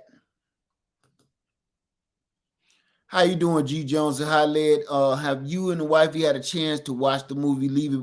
We were just talking about Leave the World Behind. Yes, yes. And what's my take on it? What's my take on the movie or the show? How many people watch Leave the World Behind on, I think it's Netflix? I think. How many people watch that?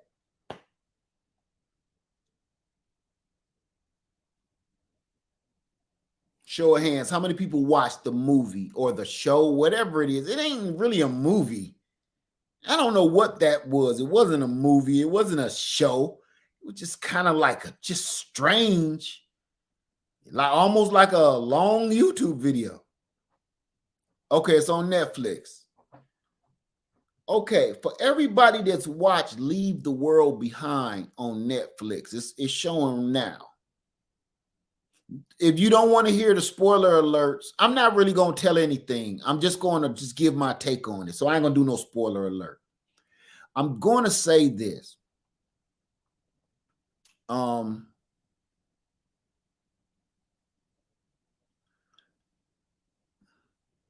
I feel, this is my own opinion, I feel that it was a message to everybody. If they call it a movie, it was a horrible movie. I think that Shamalama Ding Dong producer, whatever his name is, Shamanite Lingading, whatever his name is, he's a horrible, horrible, horrible movie dude, producer. I think he's awful. And every movie, most of the movies he come out with stink like after work butt crack. I can't, when I hear his name, I just don't even want to watch it. I gotta accidentally see his movies. That's how horrible he is. TX Lala, take that out for me. Don't take his name out, please.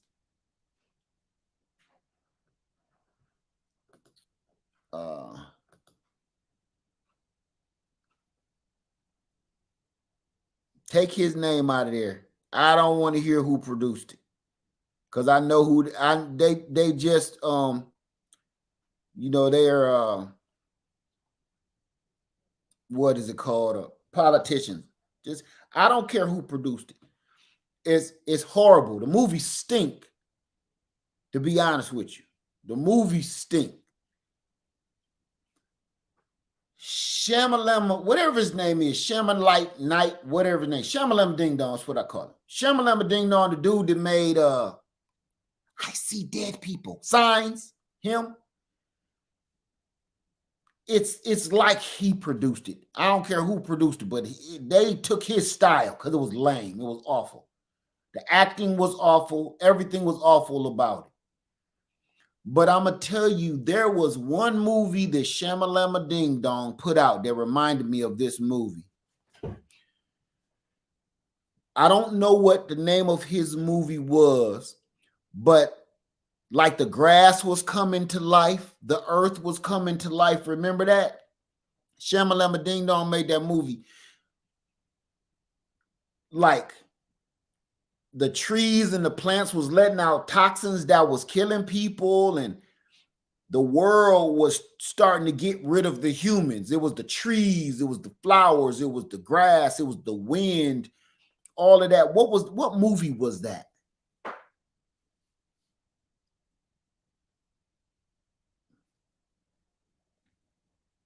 No, not with Mark Wahlberg. It wasn't Signs. It was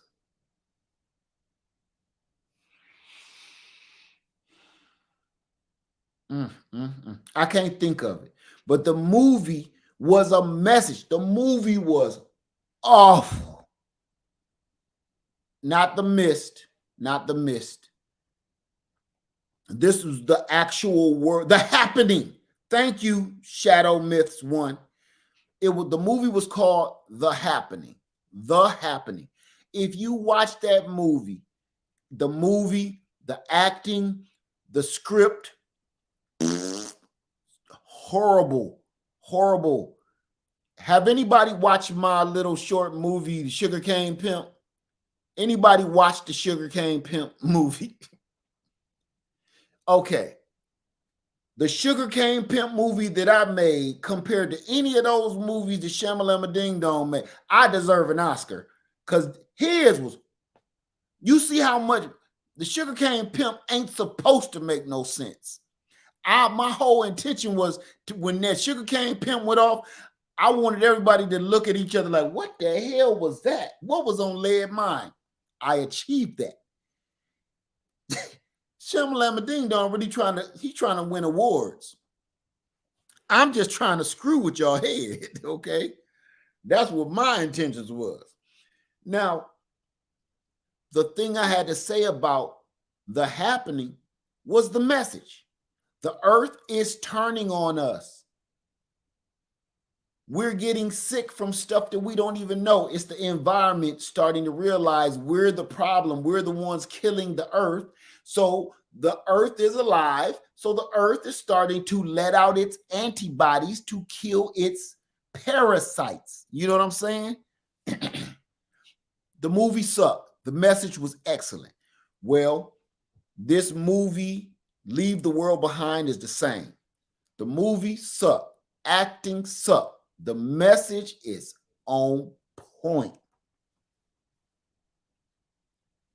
The message is on point. And the way it ends, it just kind of stops. And it's kind of like you fill in the blank. When it stops, you think it's just the middle of the movie. You think it's about to go on for another at least 45 minutes. And it just stops. Just like no explanations. Why is this happening? What's going on? What's going to happen to them? What's going to happen to them? How is this going to end up? What's going to happen to the little girl? What's going to happen to the man? Nope. It just stops. So your brain can run off and start figuring out how many things in this movie, which character in this movie are you? Right? Which character in the movie are you? Are you the frantic person that wants to control everything? Are you the person that don't know how to do anything and you're relying on everybody to tell you what you should be doing because you don't have a freaking clue? Are you the person that don't know how to read the maps and all you can do is go off a GPS, but there is no GPS anymore, no satellite, cell phones, nothing? Are you the militant one that knows how to take control, take charge, and set up a perimeter and set up a base and get things started? Are you the one that's been preparing your food, supplies, and everything for so long that when it come down to it, everybody is going to come and try to turn to you? Are you going to be the one that's ready to protect all the things that you've been prepping from day one? Are you going to be ready to protect all of this stuff? Because just because you setting aside food and preserve, you got to protect it. Or are you one of these people like, nobody should own 2A. Nobody should own a sidearm. They're hurting people. If you saying that to yourself, you've never been around real people. People who do not believe that you should have the right to carry a sidearm, you have never been around real people. I'm not talking about these people in your nice cookie cutter neighborhood where everything seems to be okay. Oh, you see that underline, seems to be okay in your nice gated cookie cutter community. You don't, them ain't, I ain't gonna say them ain't real people.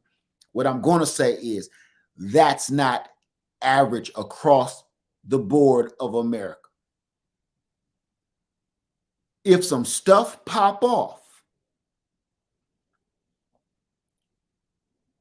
you're gonna wish you didn't vote down the Second Amendment. Because what I've seen over the last 3 years, the people that The people that have gotten into confrontations with me about they were against 2A and the sidearm, carrying sidearm, those were the same people in the last 3 years was asking me every question in the book about them. I can't make this up. I don't know how many times I went to one of my favorite stores, my little sidearm stores, and saw the same people that didn't know how to even use a trigger. I don't know how many times I've been in one of my stores and the salesperson got to say, take your finger off the trigger. Don't put your finger on the trigger, but it's not loaded. Oh my God, you don't know nothing. So, and they doing this and they waving it around. So, this is what they're doing. So, aiming it at everybody. Them same people didn't want to know how to protect themselves. All of a sudden, they need to know. Because this world ain't cookie cutter and pretty and perfect. So my question to you is, which character are you? Can I show y'all something real? I just so happen to have it behind me. And then I'm gonna get in here and ask y'all something before we get out of here. Look at this. Do you see this? Y'all see this? This is some of my persimmons. This is the last of my persimmons right here. I'm making wine with this persimmons, the last of it, because I done made everything that you can possibly think of with all these persimmons, right? So here I'm making some wine. I just started this batch of wine today. It's rolling off its own sugar.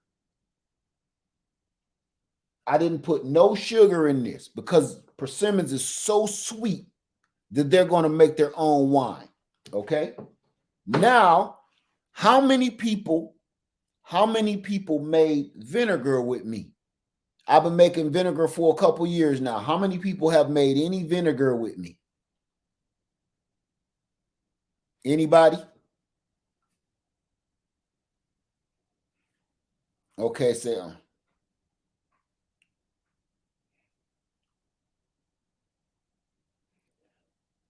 okay. Okay. The reason I'm asking is because look at this, how dusty this is. Look at this. Sitting down by my vent. Right? Look how pretty that is. Look at that healthy mother down at the bottom. This is that apple vinegar that I made out of just the apples. Look how pretty that is.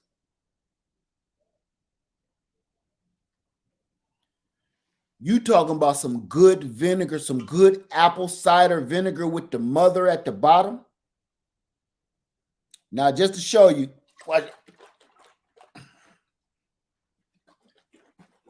get it back, cloud it up, and drink it like that. That got that natural bacteria and enzymes in there for your health. But as good as that vinegar is, because this is the bomb, this is the best vinegar I ever made in my entire life. I just made this. I even wrote the best vinegar ever. I made this out of those pears that I picked this summer off of my Orient pear tree with the mother in it. I got 2 jars of this. 2 of these half gallons. Best vinegar I ever made in my life. I'm going to tell you what I did. And all of this makes sense. The reason why I'm doing this. I'm doing this because I literally have gallons and gallons and gallons and gallons of vinegar, gallons and gallons of wine. It's reasons because this stuff is medicinal.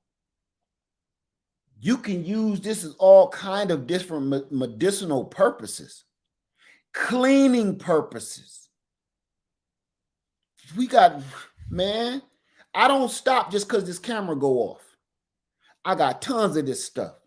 I got a batch right now going on the top of the thing right now on my island right now of the last of the pears. That'll be my third batch of them pears just making vinegar.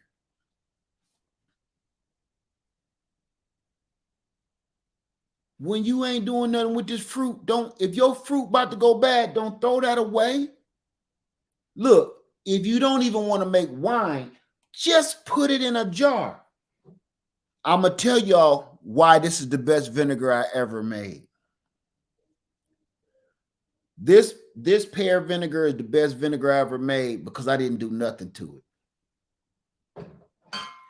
I smashed a bunch of them pears. They were starting to go bad, and I just crunched them up in a big gallon jar. I just crunched them up, put a coffee filter over them like this. This is just a coffee filter and a rubber band. I put a coffee filter over them and left them on the island. One day, my wife said, baby, you got to do something with this vinegar. You got the whole house smelling like a damn fish shack. I said, really? I tasted this vinegar. I tasted this vinegar. Let me show you something.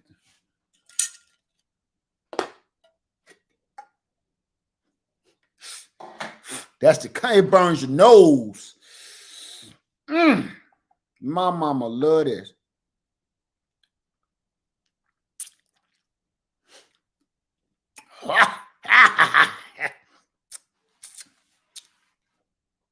Ooh. Opens your sinuses.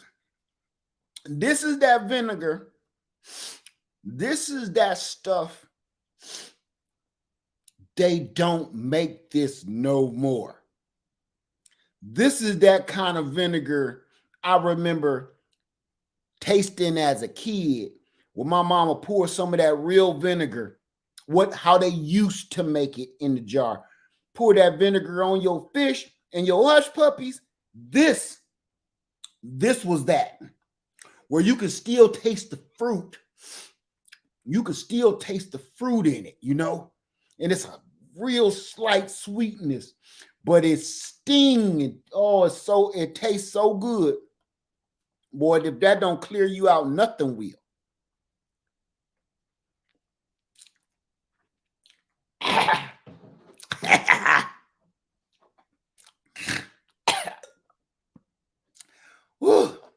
You can't breathe in too fast after that.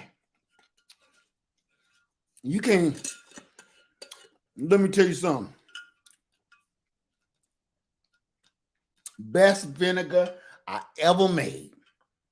That right there. And for people that's thinking, oh, he done mess around and double dipped the spoon, that killed any germ that I put back in there. Can't make that up. That right there, son, in my Cat Williams voice, I wouldn't even sell this. I wouldn't even sell that because you know what? I know what I got right here. This jar, these jars of this here, priceless. There is no price you can give me for this vinegar, my honey, none of that. You can't pay me for that. So now what? You just said it, sister. You just said it. I couldn't remember the word malt vinegar. I don't even know what malt means.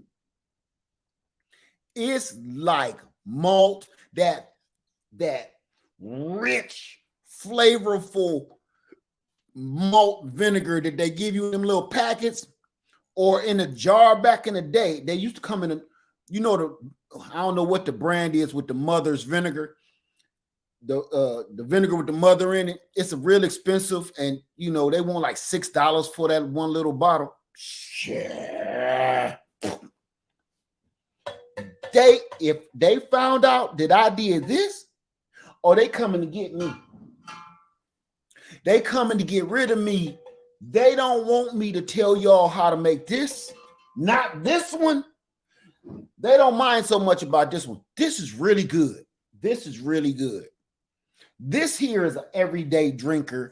You know, you use this every day. You trying to get your gut health right. This is that. This one though, I think this one won't just get your gut health right. I think your hair will start growing back. I think the teeth that you lost as a child will come back, your wisdom tooth and everything. I think right here, if you having problems in the sack, I think this will fix it. If ladies going through your midlife situations, all your sweats and stuff, I think this will fix this one right here. You got some badass kids, you don't know what to do with them, give them a spoonful of this. That straighten them right out. I'm telling you, you're gonna have Harvard students if you give them a spoonful of this every day. This one right here, you can't. I wouldn't even let you taste that. The most you might get out of that is a smell, because I want to see the tears come out your eyes. Smelling that, I wouldn't even let you taste this one. Look, this the one in the store where people say, "How much is that one?" Oh, this one. This one ain't for sale. Now, this one here is a beaut. You might want to get a little nip of that. But what about that one? I told you, this in here ain't for sale now. You walk into one of them stores, that boy right there. This that guy. That's that one. I promise you, I'm going to tell you how I did it. I didn't put no water in it at all. Every other one y'all saw me put in like fruit juice, water, and stuff like that. Then all these couple years I've been making vinegar, right? This one, I didn't do none of that. I had a 5-gallon bucket of pears. They start going bad. I left them in the damn bucket. So once they really start getting strong, I took some of them and put them in a 1-gallon jar, and I stuffed them down there real hard, and I put them in 2 or 3 1-gallon jars. I had a rag over one, but I had coffee filters over the other 2 and just left them. I just forgot about them. So if you count off the months that I did that maybe a month after I picked the fruit off the pear tree. So you go back to that pear tree video where my daughter come out, where I picked these pears off the tree live. 30 days after that video, I put them in these jars. And I just put them in these jars maybe a month ago. No water. I promise you, I don't know if you get pears and fruit from the store because they had that wax. I don't know what chemicals they used on their fruit. If you get fruit out of your yard,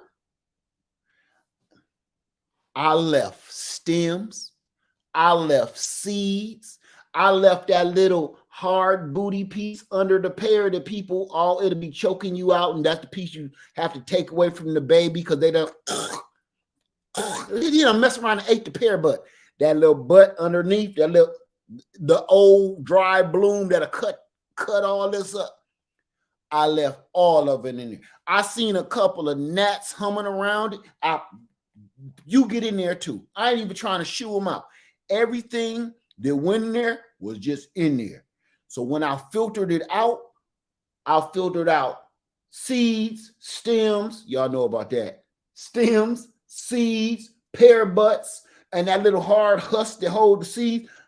I just filtered that out, and this is what's left. 3 jars of this like this.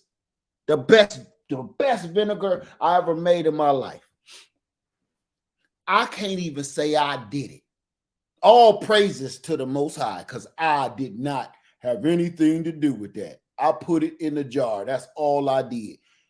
Everything else, I didn't do my normal stuff. Put all that fruit in there and let it turn into that. All of this juice in this persimmon wine,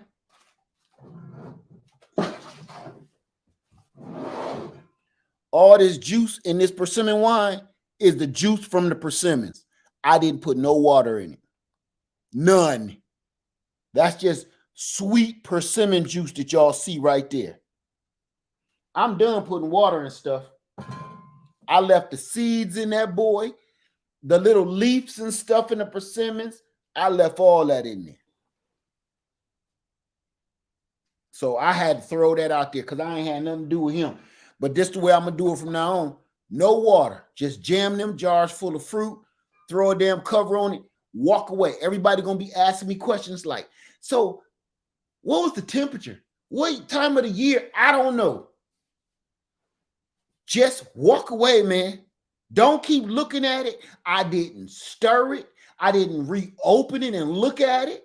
I didn't care. I just didn't care. I should sell it too. I'll never sell it. I will never sell it. Daryl Johnson. I'm going to tell you why I won't sell it. I won't ever sell this like I won't sell my honey ever again. I won't sell my honey ever again. If I end up giving it to somebody, I gave it to somebody. But I won't sell it. I'm going to tell you why. Once you find something this real, this pure, this natural, it ain't for sale, man. Some things, that's the other part that we got to realize too in this whole new world game, man. Some things don't got no price on it, man. Some things you can't sell. We got to stop that too. You can't sell everything. Some stuff is priceless.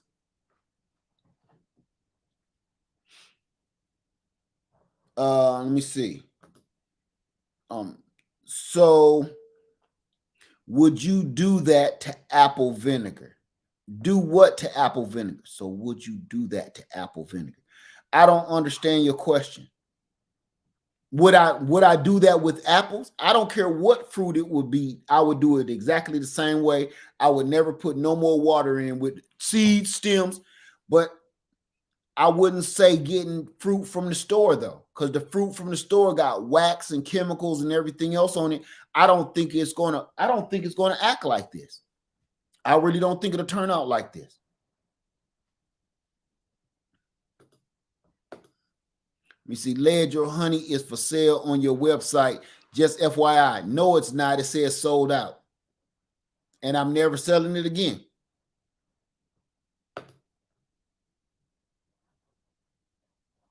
Let me see. That's right, TLC. Give a man a fish. Let me see. Add no water to vinegar. I don't understand your question. You must didn't hear what I said. I put the fruit in and I didn't add water. If you got to learn how to make vinegar, you will know what I'm talking about. That I just cut the water.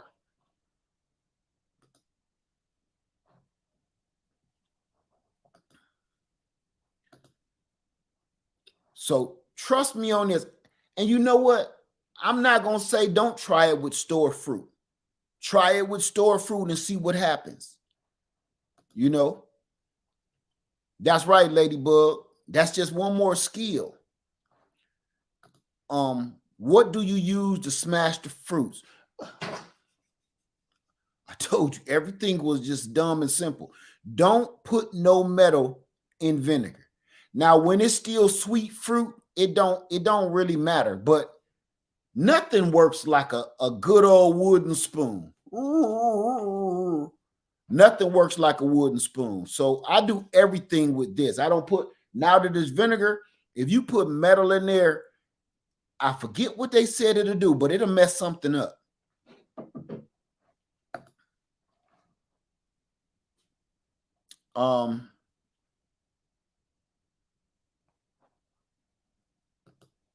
How about sugar? What about sugar? I'm telling you, I told you I was about to get a whole bunch of crazy questions. I ain't putting nothing Nothing in there. Nothing. I'm not putting nothing in there. Do you see what happened? Just fruit. No sugar. The pears were so sweet. The pears were so sweet. It didn't need no sugar. It turned itself into this, and you didn't have to. I didn't add anything. Nothing, no additives, no water, no sugar, no honey, no nothing, just fruit. Do me a favor. I'm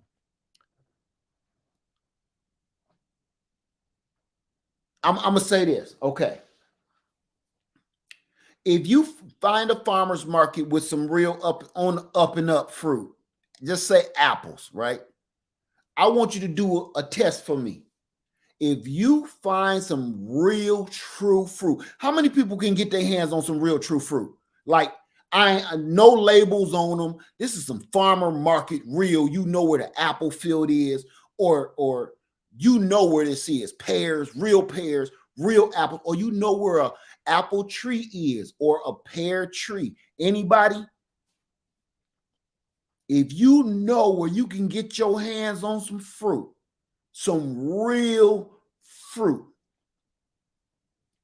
not no store-bought stuff, because that's going to make you play the guessing game. I'm talking about some, you know, where some old apple tree is off in the country somewhere around the corner that people don't want to be bothered with, some old pears. Even the ones that done fell on the ground, pick them up. Remember what we doing here. Even if they look bad, they have 8 on the ground. Pick them up. Put them in a 5-gallon bucket. Fill that 5-gallon bucket up to the top. Put a towel over that mug and walk away. Put a towel over the top of the 5-gallon bucket. Don't put no lid on it. Put a towel on the 5-gallon bucket and walk away.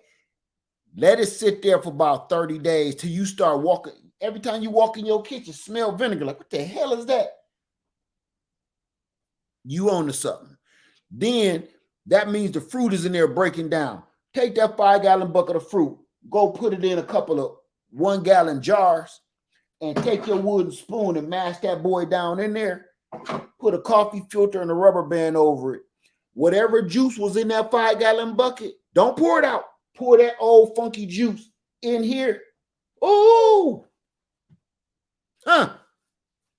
Man, slap yourself. So, that's all you got to do. We make stuff too complicated. No sugar, no honey, no yeast, no nothing.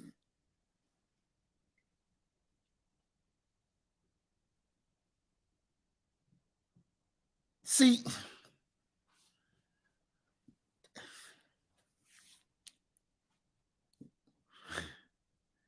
why would you want to grind it up in a processor? I'm going to tell you this. This is why. We always want to use the little toys that we got that makes it hard. Don't do that. I'm going to tell you, don't do it. Because all you're doing is adding one more step. Number one, that I don't know how that's going to turn out because I didn't do that. But that's just one more unnecessary step. I know why you're saying, can we use a food grinder? Because you want it to break down faster. But do you really though? If you put that fruit in a black 5-gallon bucket for 30 days, that fruit is, look, these is persimmons.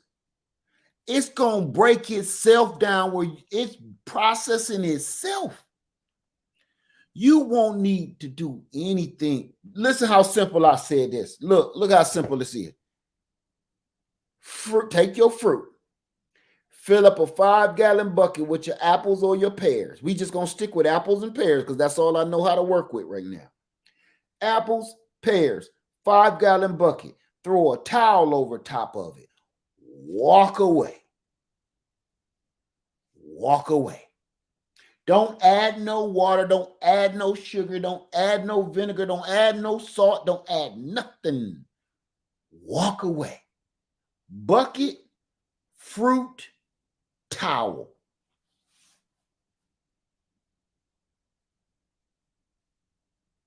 I'm not selling nothing. I'm never selling it.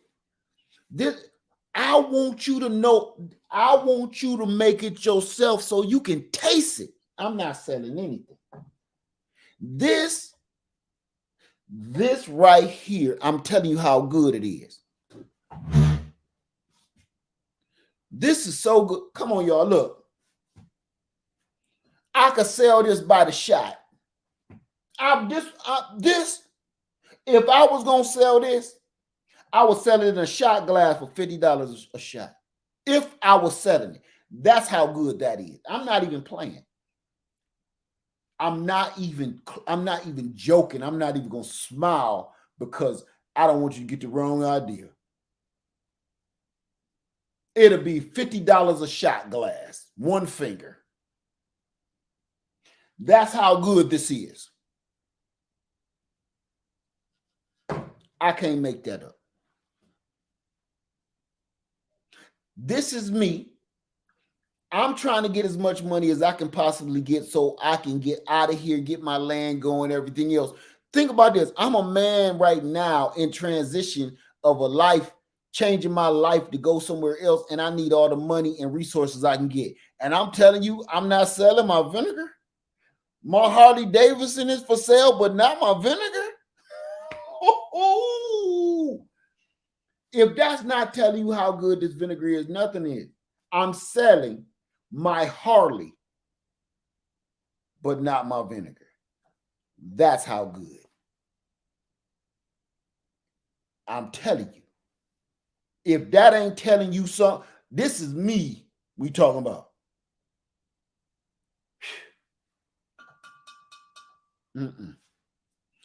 Because that Harley can get me killed. Let's keep it real. That Harley can get me killed. This will save my life. I'm not even kidding. This will save my life. That Harley will take it.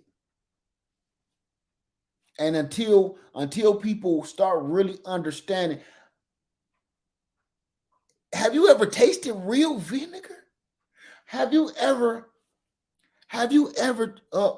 where my friend at? Where'd she go?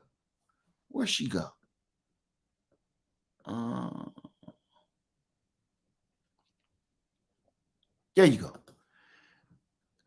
go. RM Candlelight. Have you ever tasted real honey right out of the hive? Have you ever tasted real honey right out of the hive? Like you're literally picking your frames up out of your beehive and maybe one of the combs split and honey start dripping down and you grab it. Literally that fresh. It's never made it to the house yet. I know you have J3GS Farm. There's nothing like it on the planet. That's why I stopped selling my honey. I just was like, no, this is too much life. Every time I eat honey, I feel better. J3GS Farms. Because I know you know J3GS Farms sells his honey. And he has hives. J3GS, my brother.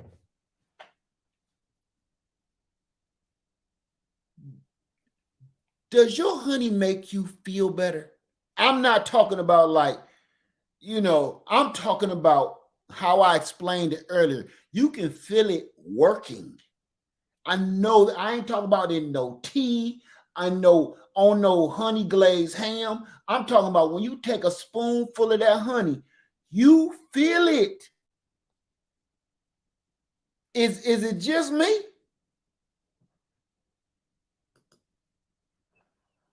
J3GS Farms,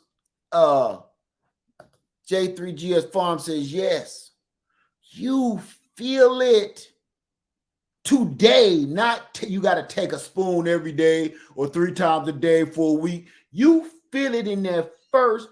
That thing open your jawbones up and your glands up, and the rest of the day you feel like you took a B12 shot and you about ready to do just about anything, right?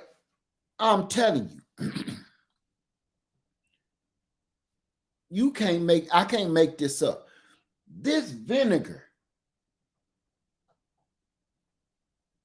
this is that.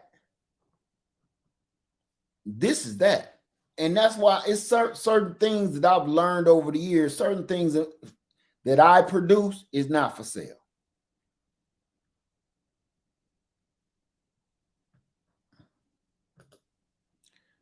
Tampa's Creek Homestead, how you doing? Says, no, it's not just you, it's a difference. It show is it's a huge difference. J3GS Farm says, it's a part of my morning medicine. I'm telling you, it's a huge difference.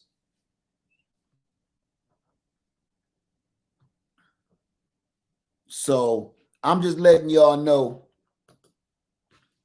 I don't want to sell you nothing.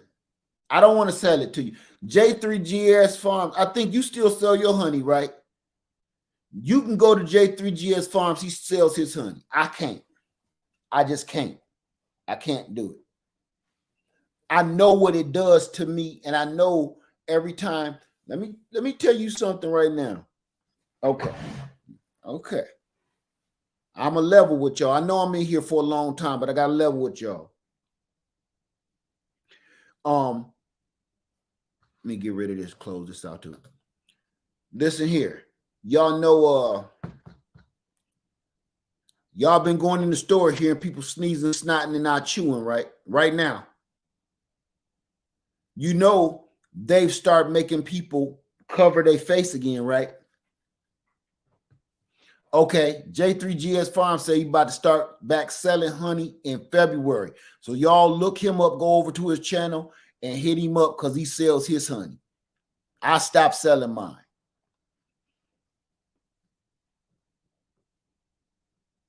So if y'all looking for honey, go over to my brother. He'll sell you some honey. He had a whole stand set up at the Grow Family, not the Grow Family, the meetup in Savannah.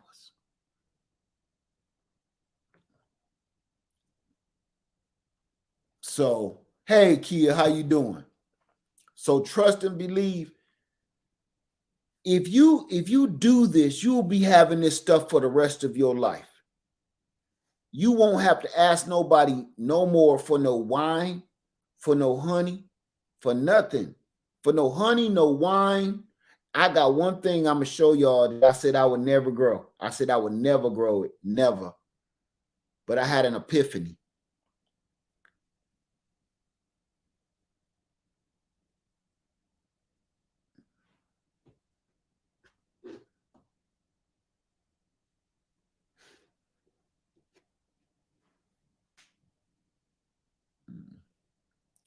So, no problem, J3GS, man. Somebody need to get that good honey out. I just can't do it. Everybody that's been seeing that sneezing, snotting, coughing, chewing, hacking, hoiking, every time I'm out in this world and I go to one of these stores, achoo.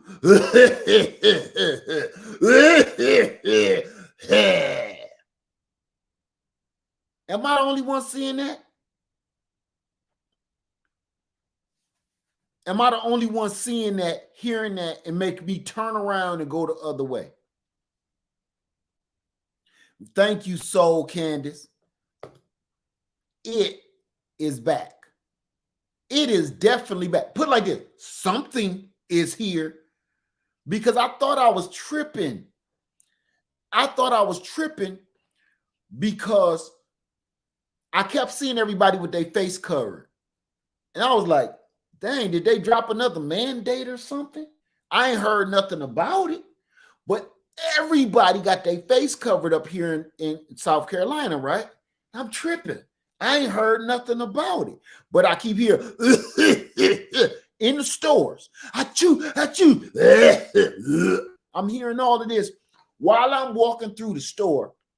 I'm doing an oil change because we about to go to Georgia. So I go in there to get me some quarts of oil, and this lady's about to doggone puke and pass out. She leaning up against the dog. Everybody in this Walmart got on masks. So I'm like, what? I thought it was just me.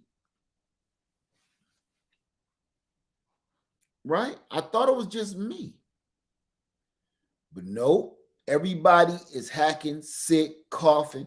And I'm telling you, I'm gonna show you a couple of things. Latrell, you would never stop wearing them. I'm with you. Do cover up the wear however you need to do whatever you need to do. Okay. Q's barbecue heaven. Say I have a tendency getting bees. Thinking of getting bees or bunnies for manure. What are your suggestions? I say get all of it. I say get it all. Get rabbits and bees. I can't make that. I'm serious. I'm going to go somewhere that y'all don't want to hear me go. I know y'all ain't going to want to hear this. I'm going to say something that I've been biting my tongue for 3 years.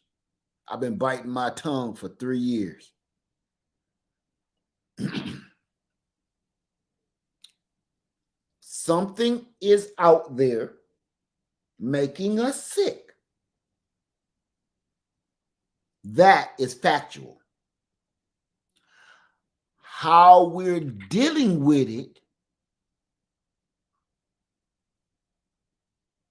is some bullshit. I'm gonna just put it there. How we dealt with everything over the last 3 years, I feel like I've been lied to. I've been cheated. I've been swindled. I feel like somebody just stole my wallet.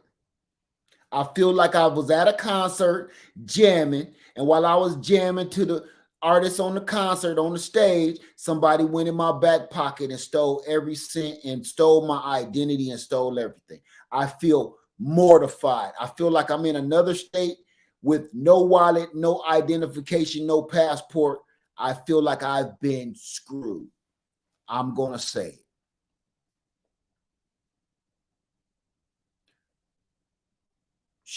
Should we protect ourselves at all costs to make us feel better? Absolutely.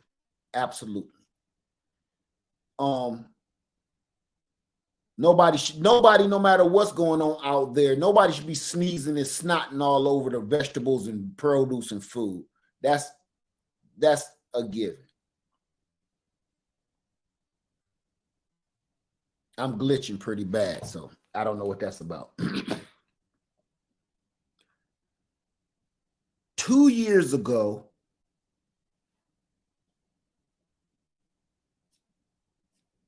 hold on.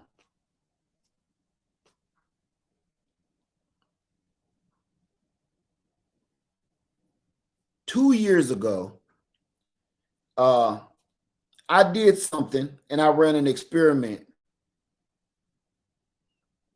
I'm trying to see something, y'all. Am I glitching real bad?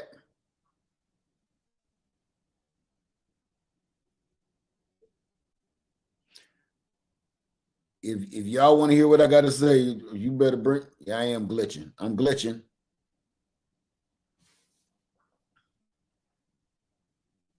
Does my picture keep stopping off and on? Okay. Still sound fine. That's all I care about. Okay. I ran an experiment about 2 years ago. And I did something. I don't know what's going on. I did something and I never been sick again.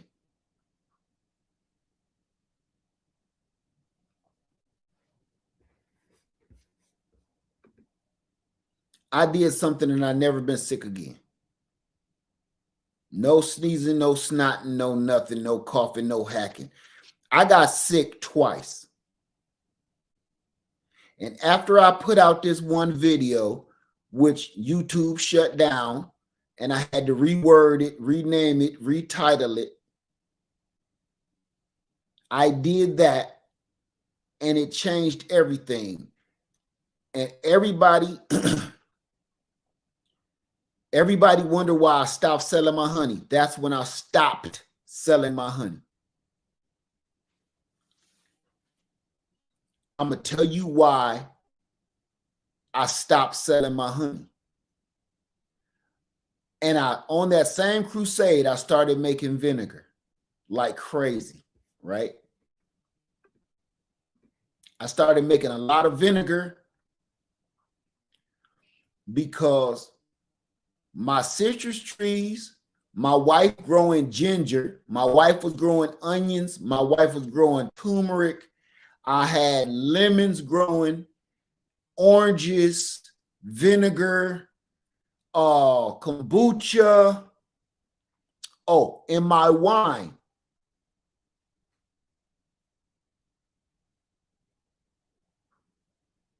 Knocked it right out of me. I heated all of that up.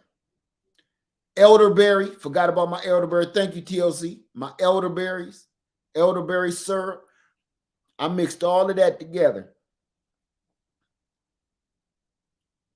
Knocked it out of me like Tyson hit me.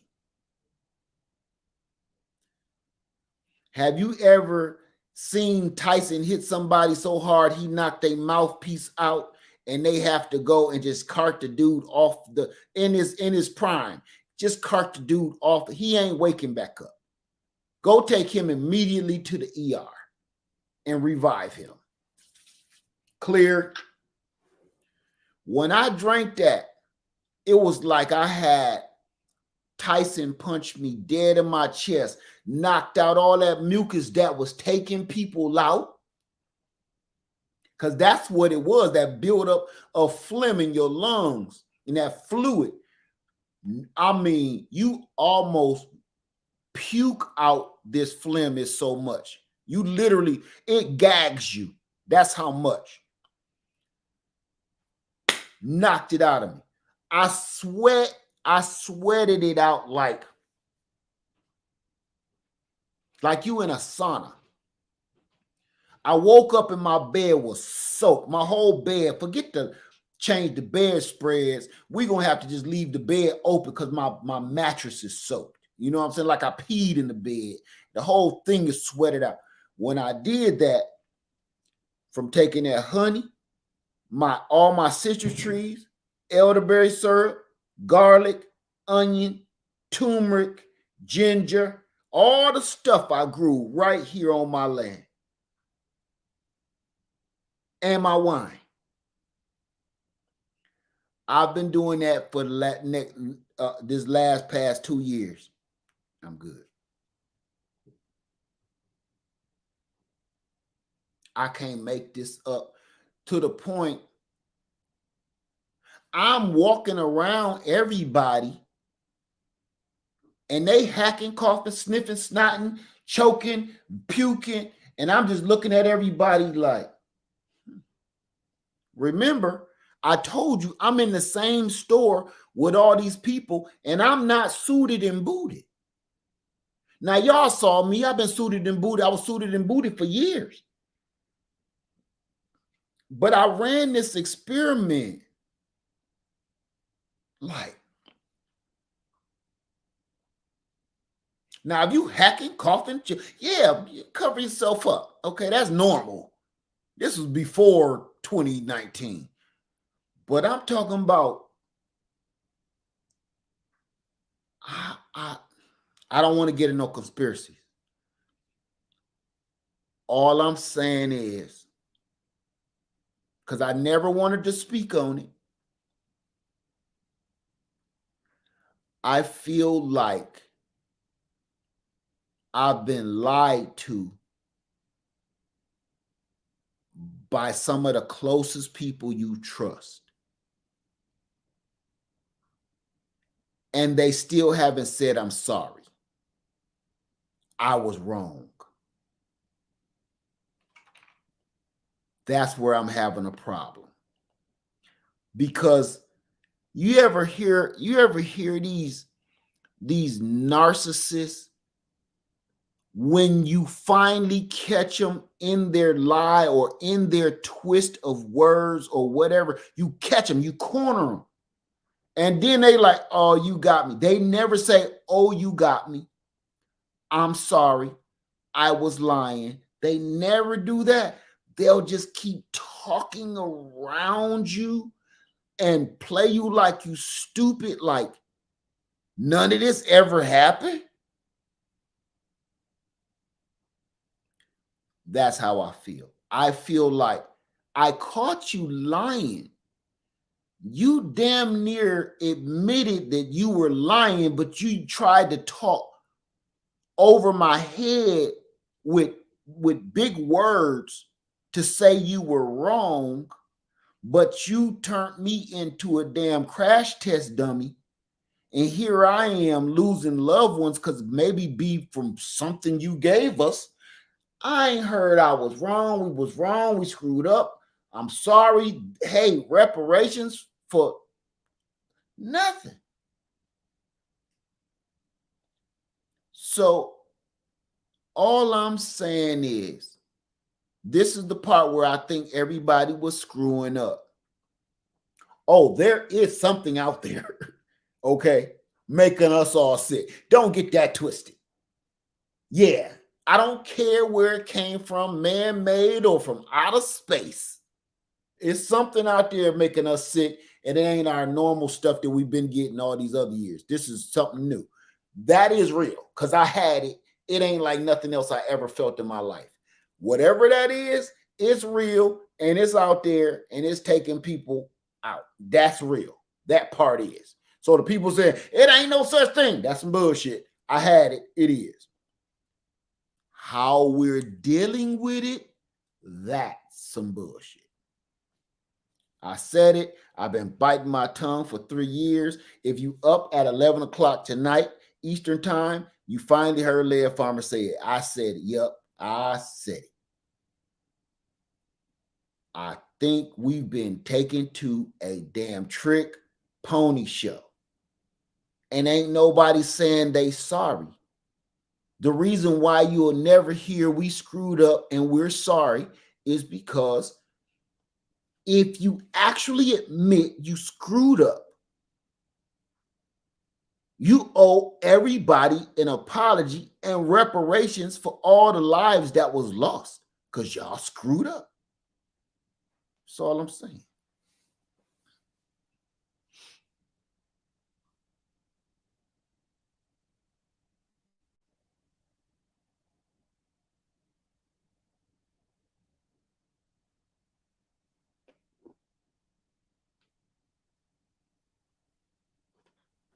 No, Dexter Thomas, that's ridiculous. I said I don't want to talk about no nonsense, no conspiracy theory. When they turn on 5G, that ain't got nothing to do with nothing.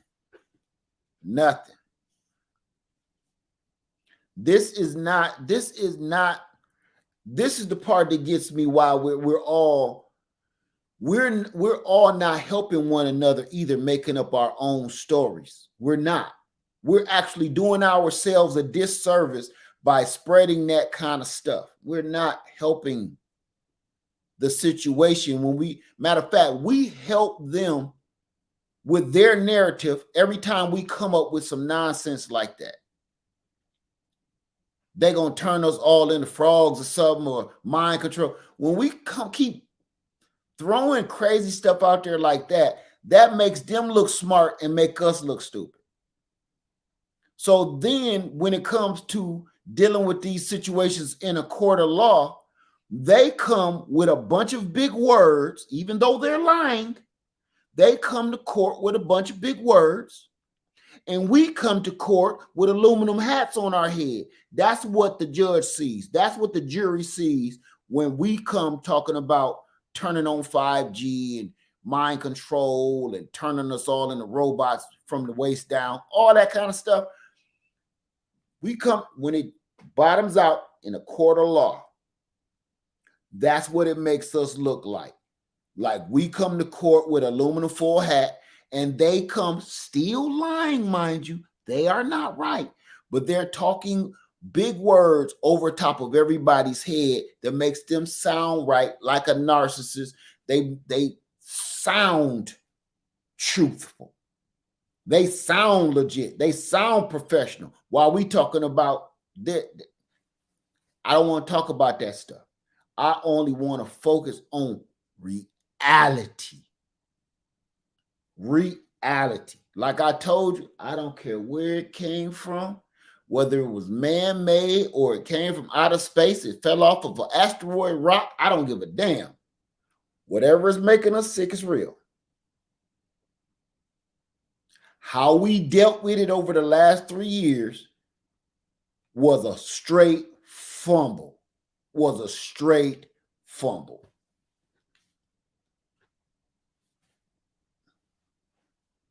Okay.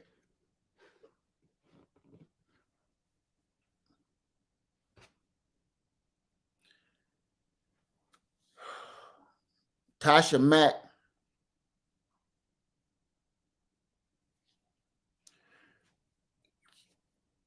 Okay. So we gonna go down this alley. I'm gonna go down this alley with y'all. They spray in the skies. How many people believe in the spray in the skies with what is that? The chemtrails? We gonna go down this alley. How many people believe there's some poisonous chemtrails that they spraying in the skies to turn us all into frogs or something? I don't know. How many people believe that?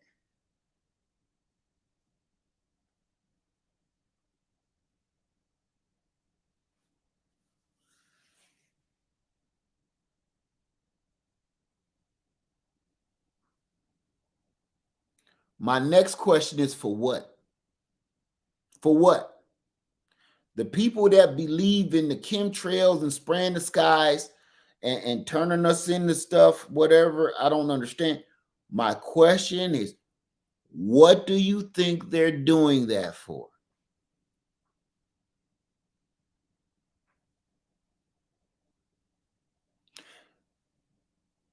I ain't talking about messing with the weather. People think they're spraying the skies to control our brains and stuff. I keep hearing it. To cool the earth.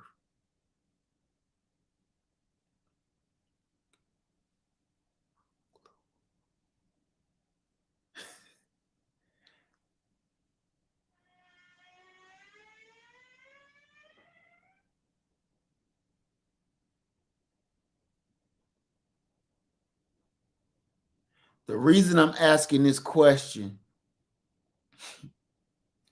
is because I've gotten about 20 different answers. Not one of them is the same, not yet. Not even one. What does that tell you?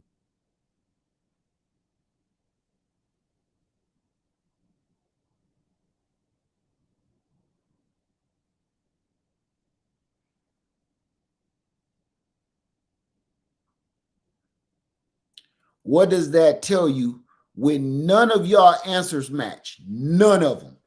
And they're still going. None of these answers match. Everybody believes it's absolutely something completely different. I'm just wondering.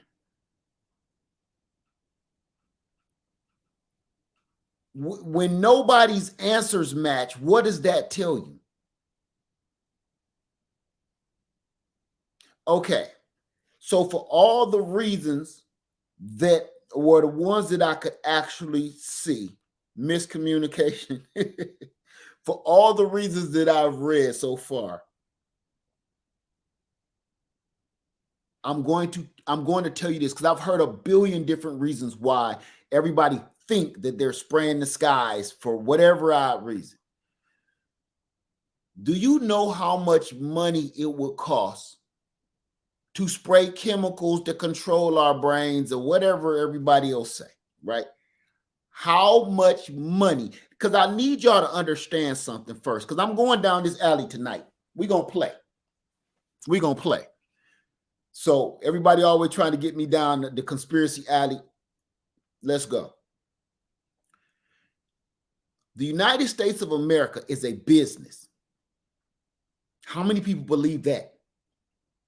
The United States of America is no different than a damn Walmart.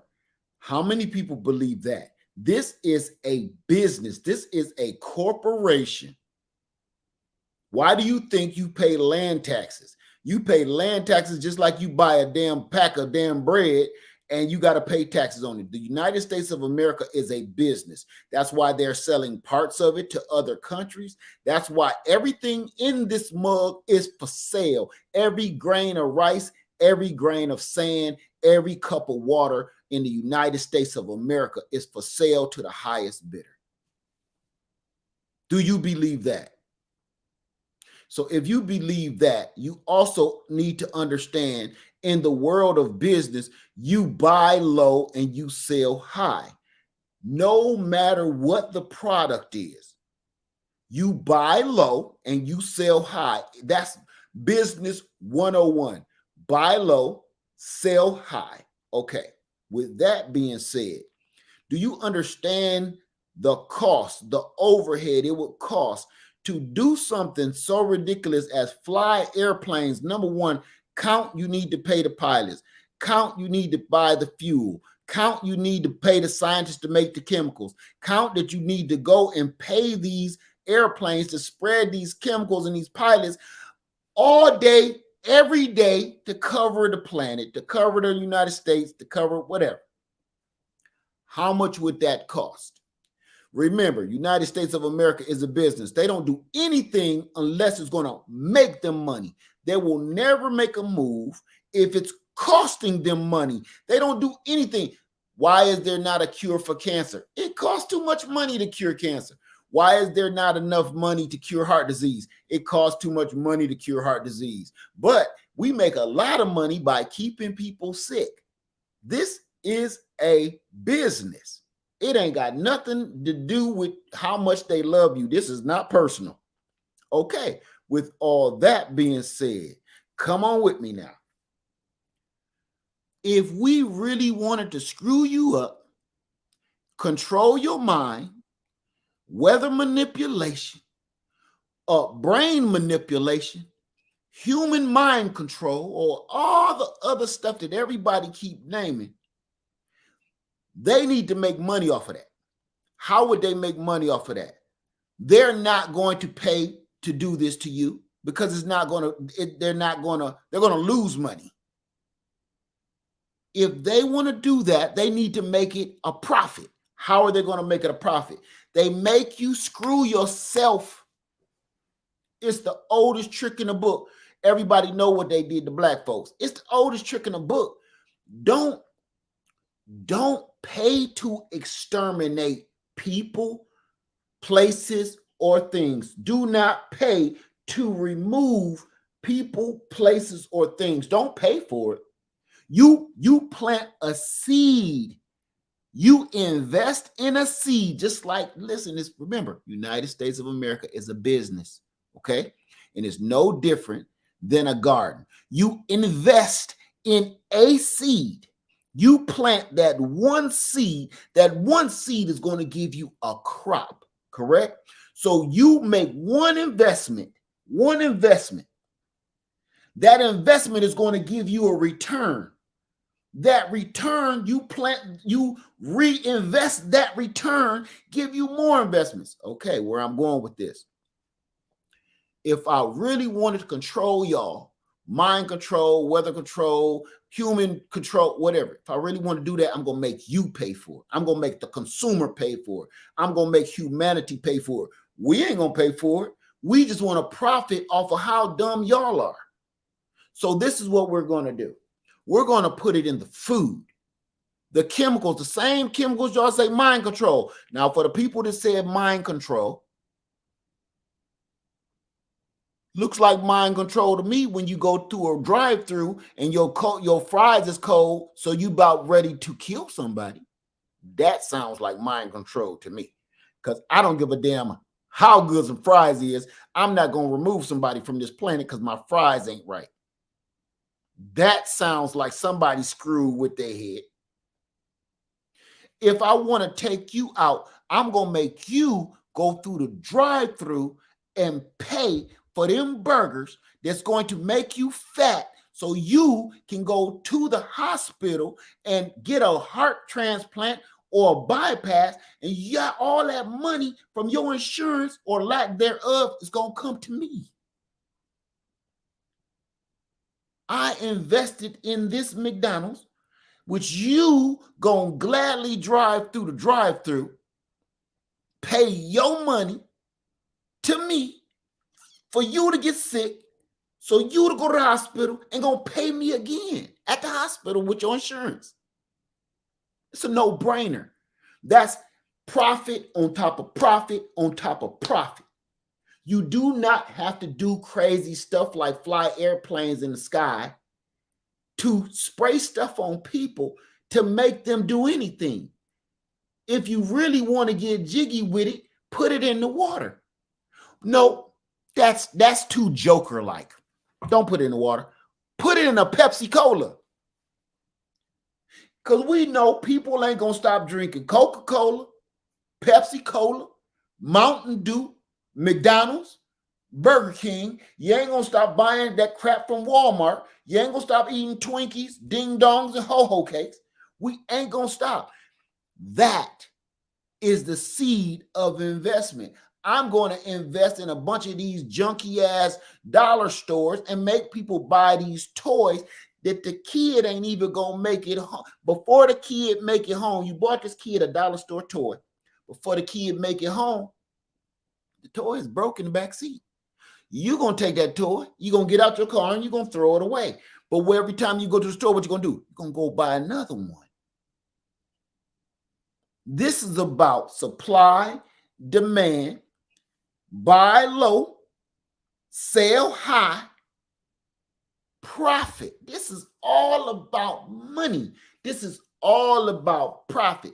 The hatred, the prejudice, the racism, all of it is a seed of investment to keep us all confused, to keep that money coming in. As long as you ain't focused on the facts and the reality, you're going to always start believing werewolves, vampires, and damn Loch Ness monster. They want us out in the middle of the woods looking for Bigfoot. They want us spending millions of dollars on crazy ass equipment to try to locate Bigfoot. It's dudes that their whole career, they done spent millions of dollars on equipment that they ain't got. How can you make equipment for something that you've never seen or heard before? These dudes are spending millions of dollars. That's what they got us doing. They're not ever going to spend money to destroy people. They make you destroy yourselves. They will make, if I don't like these people in this neighborhood, I'm going to make that side of the neighborhood hate this side of the neighborhood.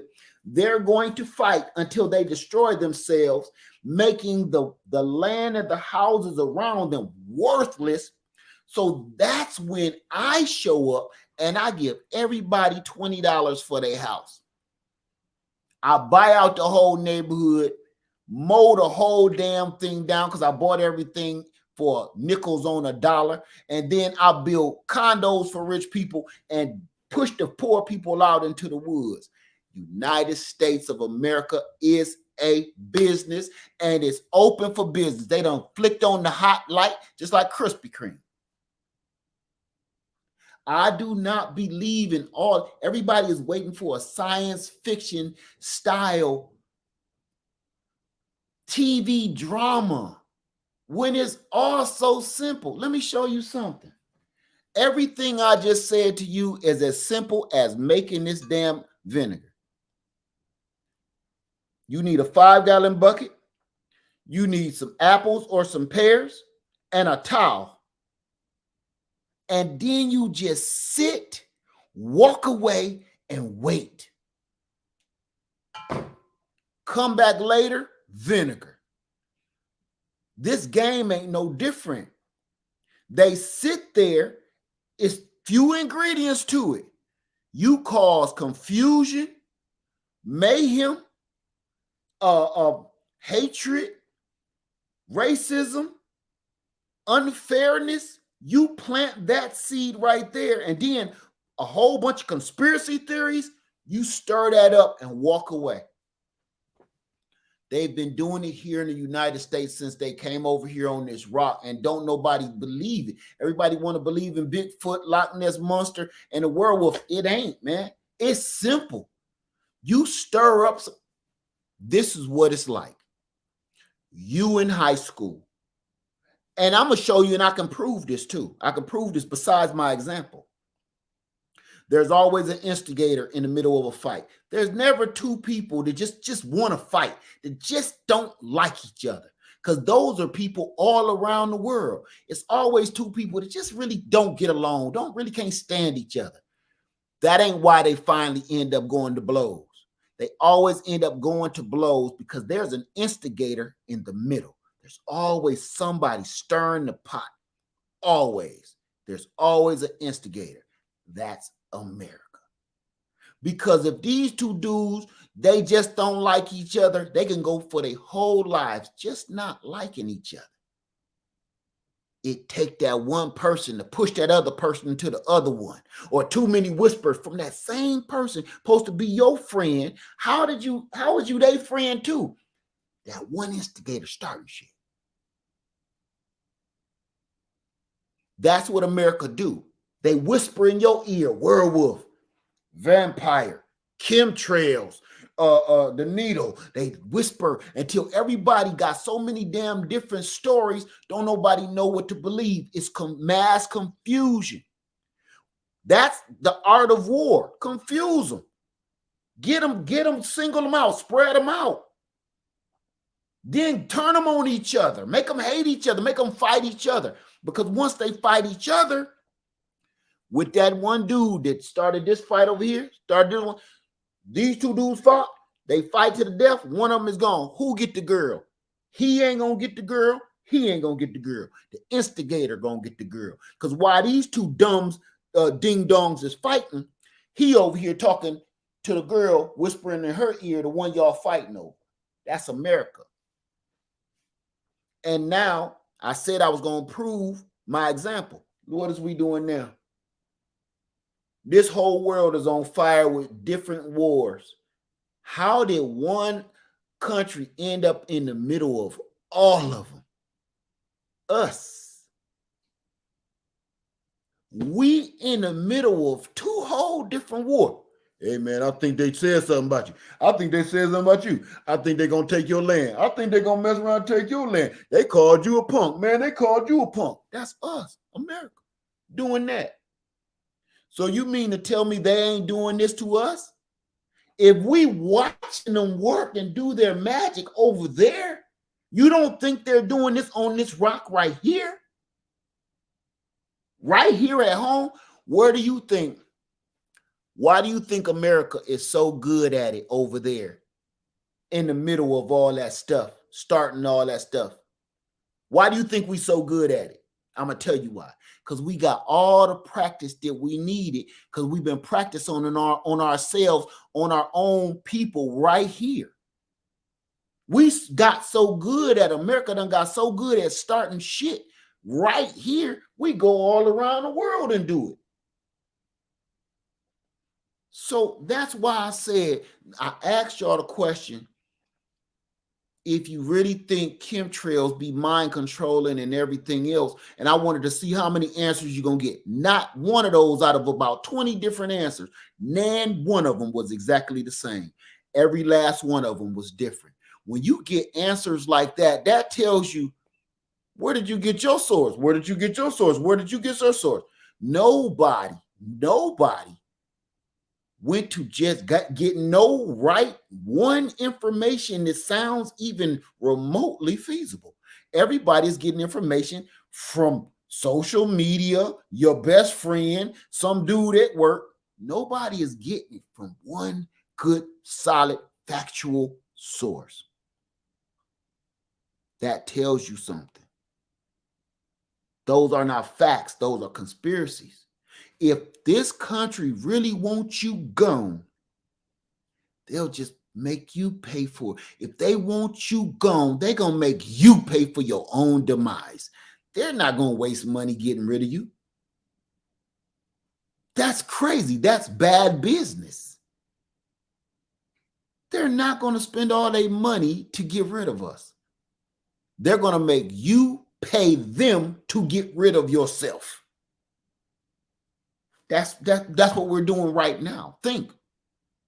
That's what we're doing right now.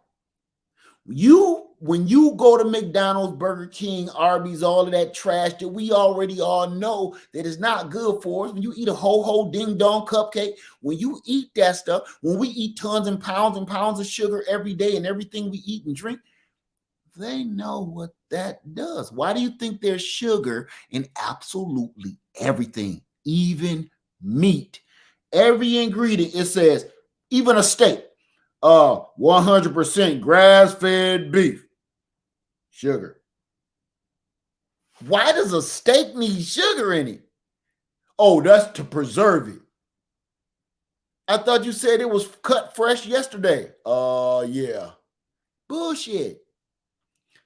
Sugar is addictive, just like that other white powder. It's no different.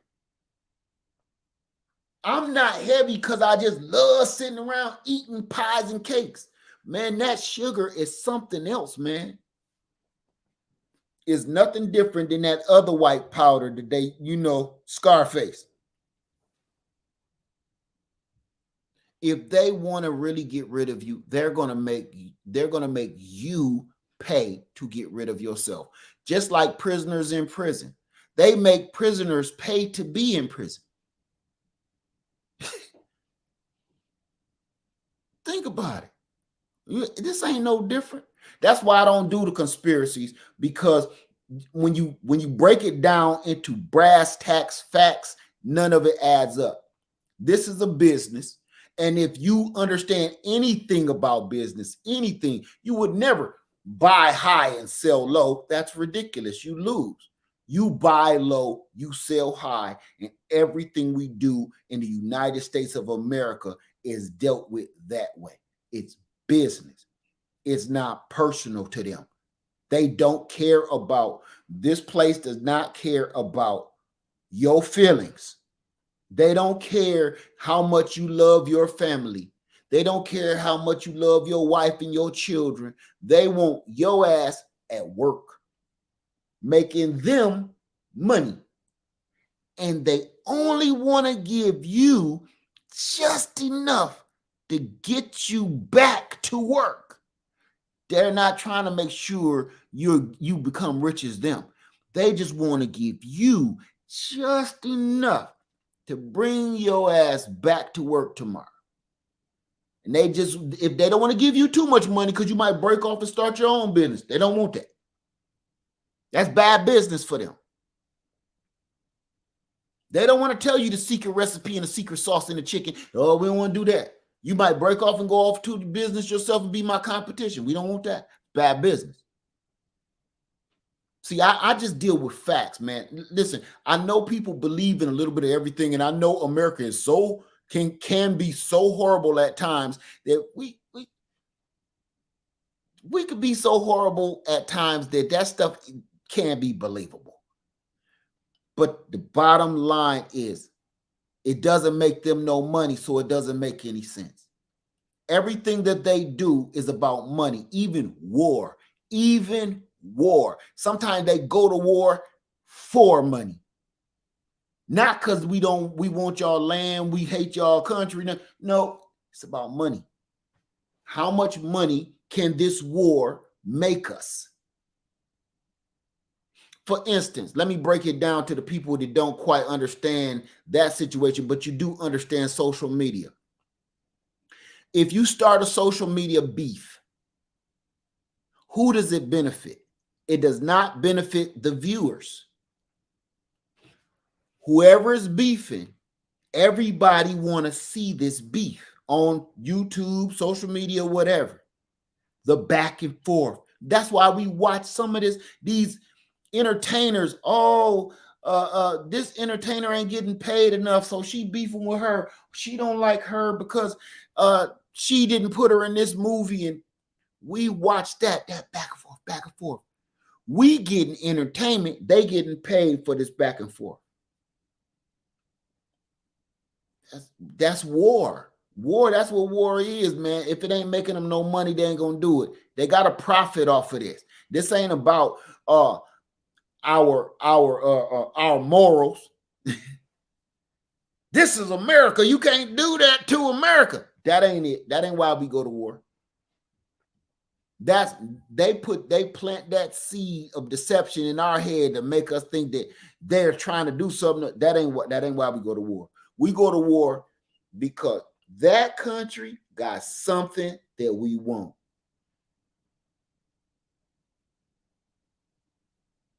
Anybody agree with that? We only go to war if it's profitable. We don't go to war to defend nothing over here.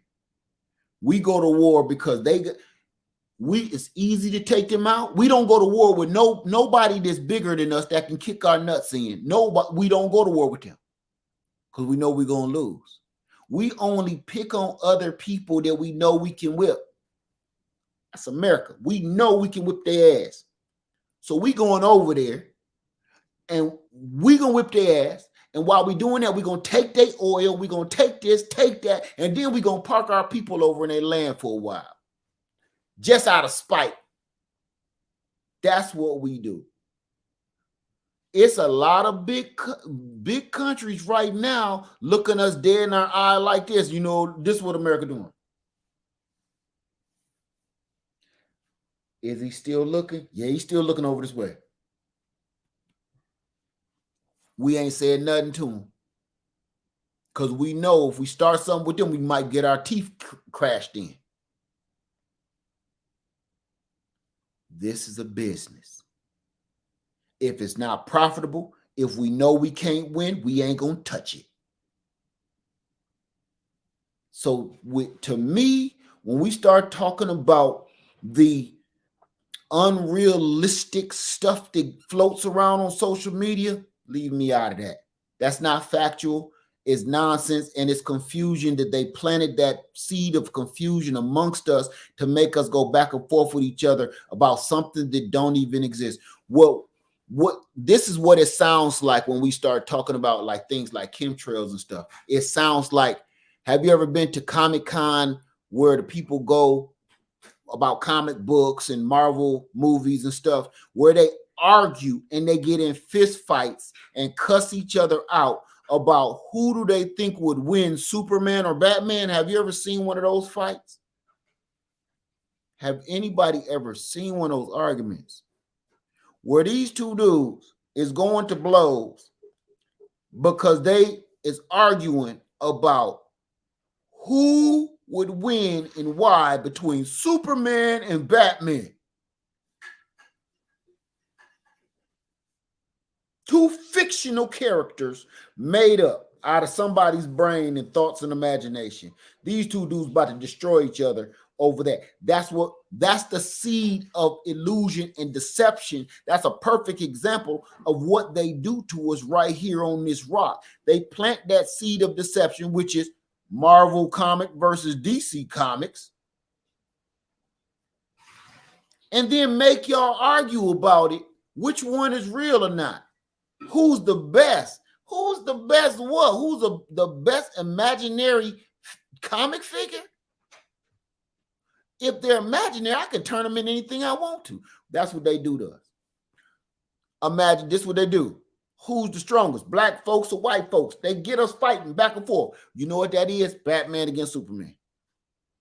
Long as we stay fighting, they off in the back doing something else crazy. We too busy arguing about some shit that don't even make no sense because this white dude and this black dude, both of them broke.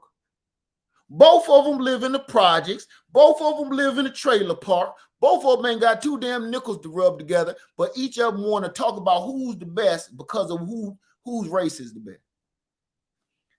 The only ones is fighting is this white dude, this black dude. The government back here giggling. Because he gonna knock his tooth out. He gonna shank him. Both y'all going to jail. Both y'all going to the hospital. And so y'all end up paying the dude, the government in the background giggling. No matter what, you just made him some money. Either y'all gonna go to prison or y'all gonna go to the hospital. Or y'all gonna go to court and spend all your money on lawyers and court costs. Either way, you just gave him all your money. He giggling. He ain't gonna stop that. Right? He ain't gonna stop that flow. That's money. So that's why I don't do the chemtrails and all that. The 5G thing. Oh man. No, man. It's easier and it's cheaper just to put it in your sandwich. If they want to turn your ass into a ghoul or a goblin when the moon come out, they'll just put it in your damn Big Mac, man. I kid you not. It'll just go right into your quarter pounder or your Whopper. They ain't gonna play no game, waste their money trying to do all that fancy stuff that you only see on television. The reality of this system and how they got us all by the balls is simple. It is not complex. Everybody wanted to be complex. It's not. It's as simple as making this vinegar. You get white dude fighting a black dude, put them together, stir it up, let them destroy each other, walk away. You gonna make money off of that war. Okay? So, I'm sorry, y'all. I just had to say I said my 2 cents about 2 things that I said I would never talk about. So y'all got me in a rare form tonight, which is the conspiracies. I don't do it. I just like facts and reality. The sickness, y'all got me talking about that. Is it real? Absolutely. Did we handle it right? Absolutely not. That's all I'm saying about that. So I'm going to take a couple and then I'm going to leave.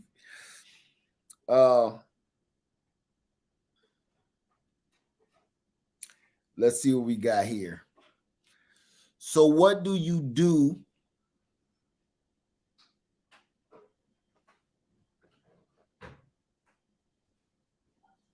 Wait, if they can distract you, what can they get done? What is their goal? I'm gonna have you. That's if you don't know that by now, there's nothing I can tell you. Let me put it to you like this: on a mission. If you don't know what their goal is by now, just judging from your thumbnail, you look like me. Look what happened way back then. Look where we are now. Asking what is their goal is not even that's not even a question. Okay, here's one. So what do you up? What do you think is up with celebs creating bunkers? Nothing no different than nobody. What's up with celebrities creating bunkers? Is that what you're asking? That they ain't doing nothing no different than the average Joe is doing or should be doing. The only reason everybody is seeing celebrities build bunkers is because they're celebrities. For instance, I don't know you from a hole in a sock, but if you was building a bunker, I wouldn't know nothing about it. There are average normal people building bunkers that's not on social media or in the internet or on the news. The reason why you know all the celebrities is building bunkers because they're celebrities and the camera is always on them. That's it. It's no different than anybody else.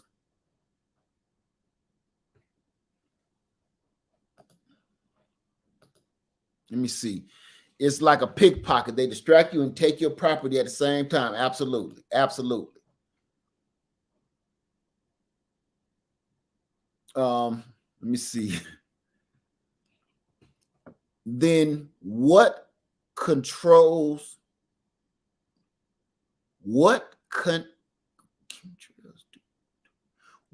do chemtrails do to the bodies? That's what I've been trying to ask. I don't know.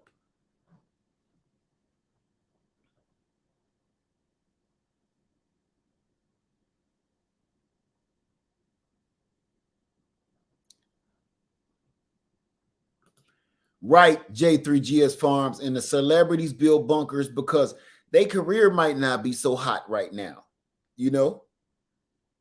And the next thing you know, they need the spotlight back on them, so they'll build a bunker in their backyard. They'll probably never step a foot in it, but you know, exactly.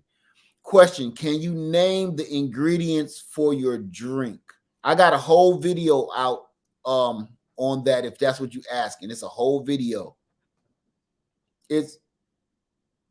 I think I called it I Cured Myself, something like that. You will see it. Don't worry about a bunker. We have them right where we want them. Yeah, I wouldn't go doing all that. Shouldn't you be addressing black gangs and not bored civilians about killing and racism? Bored civilians and about killing and racism, that means you haven't been listening to me long because I have been talking about that. You need to listen to everything, okay? What you're saying right here, I need to be talking about gangs and civilians. Who do you think started all that stuff? Who do you think started? I already talked about them. Let me tell you something real quick, and I'm gonna get on that, okay? That's a good one. Should not be addressing black gangs and not bored civilians about killing and racism. Okay. Who do you think started all that? I just talked about the confusion. If I can get people fighting amongst each other, I win. They did this. This is how this worked. What across your question here, I'm going to leave this question up till I finish saying what I say. So you'll understand. I don't talk about small potatoes. I talk about the cause and the root of the problem. The cause and the root of the problem is not the gang violence, is not the street violence. It's the people that control everything that don't do nothing about this. See, this gang violence and black on black crime, white on white crime, black on white crime, white on black crime is small potatoes. That's not the cause. That's just the problem. The cause is what I've already talked about. The United States of America is a business and they need to make it profitable. See, this is just the aftermath of it. Let me put it to you more like this. Why don't police and detectives go after the big crime boss? Why? Why don't detectives go after the big crime boss? They know where he at. They know where he lives. They know he got a house full of drugs. They know he's sitting in a house right now. Everything they need to do to get rid of the top dog, big boss that supplies all of these little gangsters on the corner with their drugs. They know they can shut this down if they get rid of the big crime boss. Why don't they get rid of the big crime boss? Now, this happens everywhere in the United States of America. Why don't they do that? Why do they bother with the little gangsters on the corner and take their couple of rocks, send them to jail, and then the little dude get out of jail, get some more rocks, he gets busted again, he goes back to jail, second strike, lets him back out. The big crime boss is the one that keep paying to get this little dude out. He gets out one more time, third strike, go back to jail. He becomes a legal slave. All of this, why didn't they go get the big kahuna, the big crime boss to keep supplying these little punks like him? It's not profitable. It's not profitable to stop the big crime boss.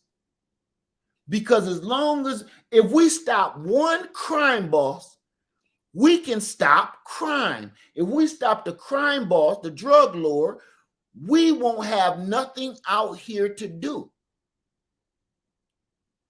We can't pass tickets. We can't bust people for selling drugs on the street.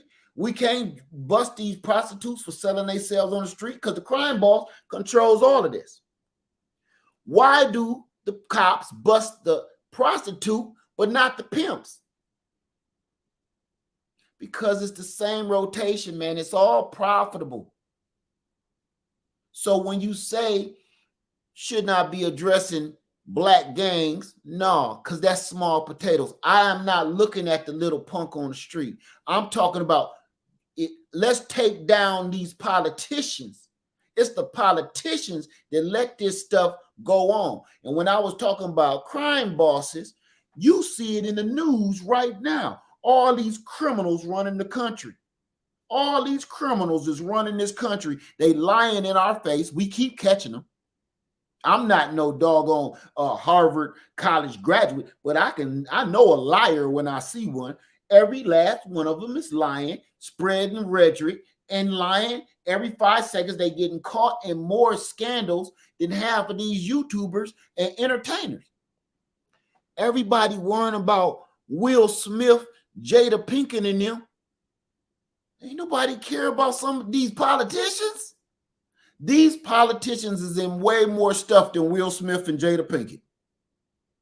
That's why I'm not thinking about this, what you just put on the screen. Small potatoes. Small potatoes. Why what I needed to talk about, I have talked about.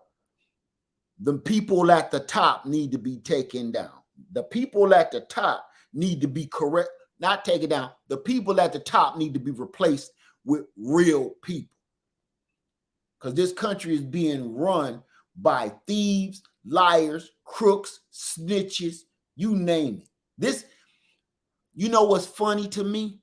What's funny to me is this country act like they were so strong on mobsters and gangsters and crime back in the 50s and the 40s and the 30s, you know, with the prohibition and everything. Who's running the country now? They was mad at the mobsters because they was like, the mobsters is doing the city and the civilians wrong and stuff.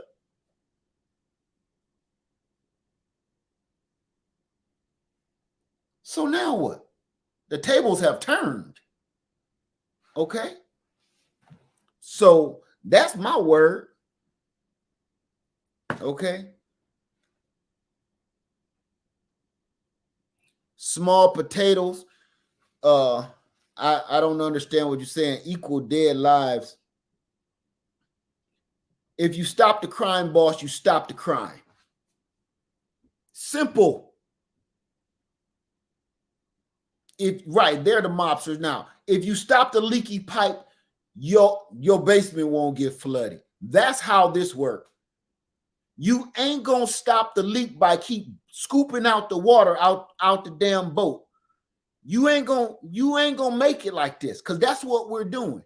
All we're doing is taking the bucket and scooping out all the problems in the United States. But that hole is getting bigger, but we can't keep scooping it out no faster. While we scooping out all the problems out of the boat of America, trying to stay afloat, nobody's saying, hey, stick your finger in the hole. Patch that up.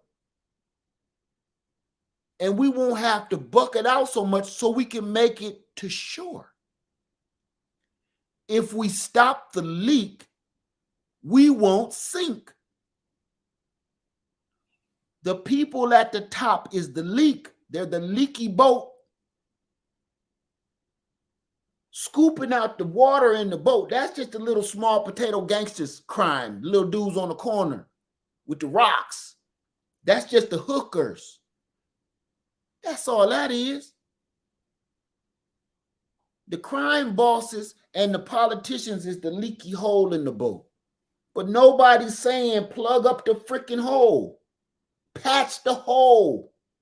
That's the problem. Bailing this out, that's only keeping us afloat for a little while. But the hole keep getting bigger. The more crooked politicians is getting in office, the more they letting crime bosses off and go. There's no reason on the planet Earth, believe it or not, some of these doggone entertainers and artists, these moguls, they're crime lords. They're crime lords. And we let that go. We let that go because it's profitable. Don't get me started.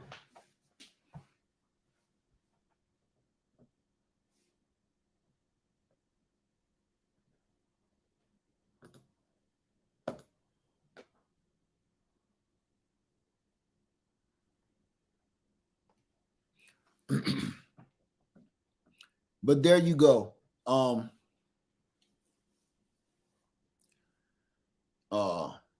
I just, you know what? I just like to talk about facts. The nonsense and the people that have never lived, the people that have statements or questions like that have never lived in some of the places that most of us have lived.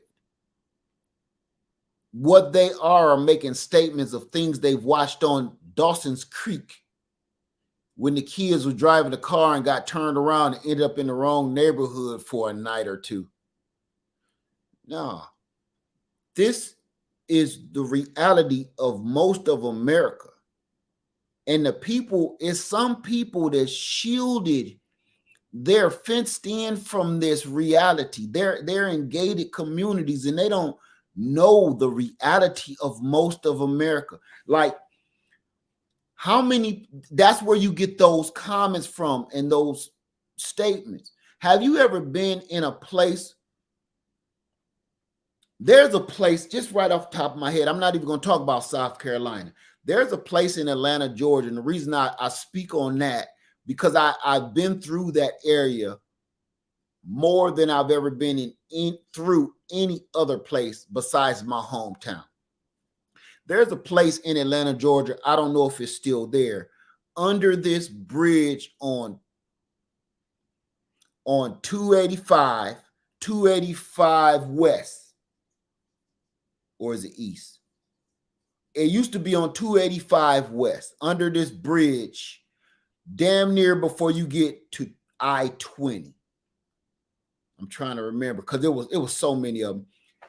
I've never seen so many homeless people. Not just homeless people, but homeless people on drugs. I've never seen, and I'm not talking about I was just driving past. I walked through these people because I used to deliver dialysis medicine for this company, Baxter, out of McDonough, Georgia. I worked for this company called Baxter, and I used to have to deliver to this man, and right outside his door was the 285 interstate. I used to get off this exit, and as soon as I get off this exit, I make a right turn. He had this big old mansion with spiral staircases. I guess he was rich. Right outside his door was the most homeless, drug-infested people you've ever seen on the planet. I've seen stuff on YouTube, but I've never seen that in person. I've only seen it on YouTube. But in person was off of 285 in Atlanta, Georgia, off 285 West. To me, until you've seen that kind of misery, poverty, disparagement, any other horrible thing you could think of, hopelessness, until you've seen that, shut up talking to me. Until you've seen that, until you've handed one person $1 because they asked you for some change, and then they like pigeons. You ever been in the park and tried to feed one pigeon and then like a whole, you ever been in Chicago and tried to feed one of them gang pigeons? One pigeon. Don't try to feed one pigeon because 500 of them mugs is watching you. You can't see them on the top of these buildings, but it's about 500 pigeons on the top of this pizza place watching you. They got these couple pigeons on the ground as decoys. Soon as you throw a little chicken wing down to them, man, 500 of them boys about to fly down on you. If you want to take yourself off the face of this earth, if you know what I mean, throw down some bread in Chicago to one pigeon and just stand there. The rest of them pigeons gonna take you off this planet. That's how it is in that area. I don't give one person money. That's because I'm being mean. I don't give one person money because it's 400 people that's gonna come bum rushing you. No pun intended. Gonna come rushing you because they seen you give this dude $1. You might not make it out of there until you've seen that.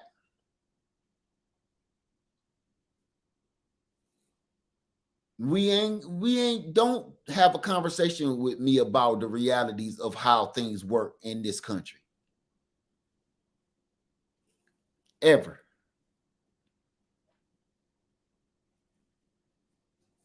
Because I've seen some stuff that just don't even make sense. It just don't. Didn't you hear one thing I said? And I'm just remembering it myself.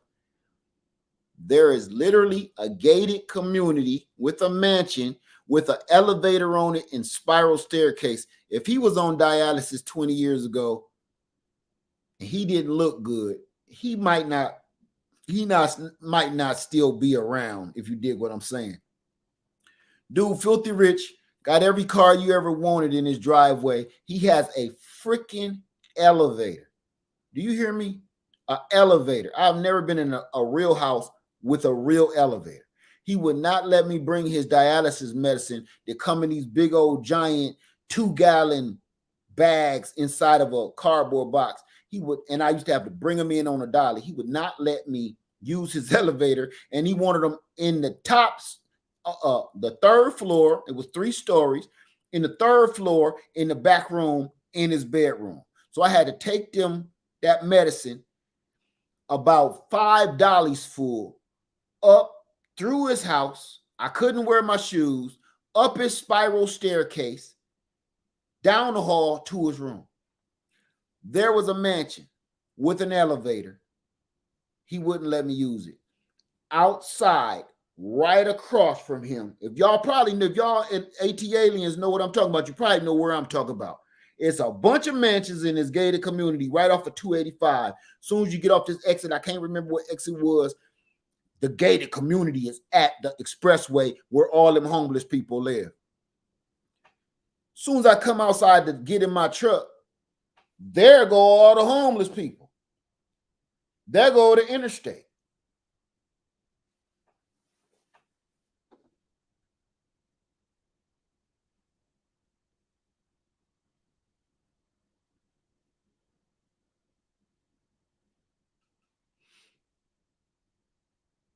So, with that being said, y'all, I ain't gonna keep y'all no more.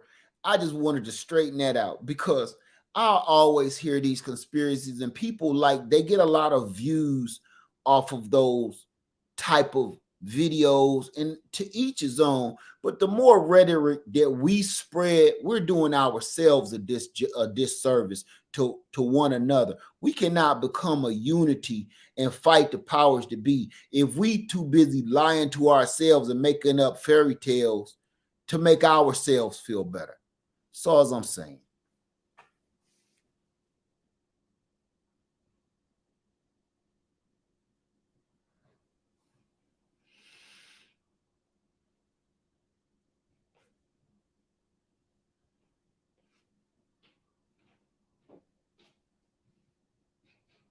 Okay.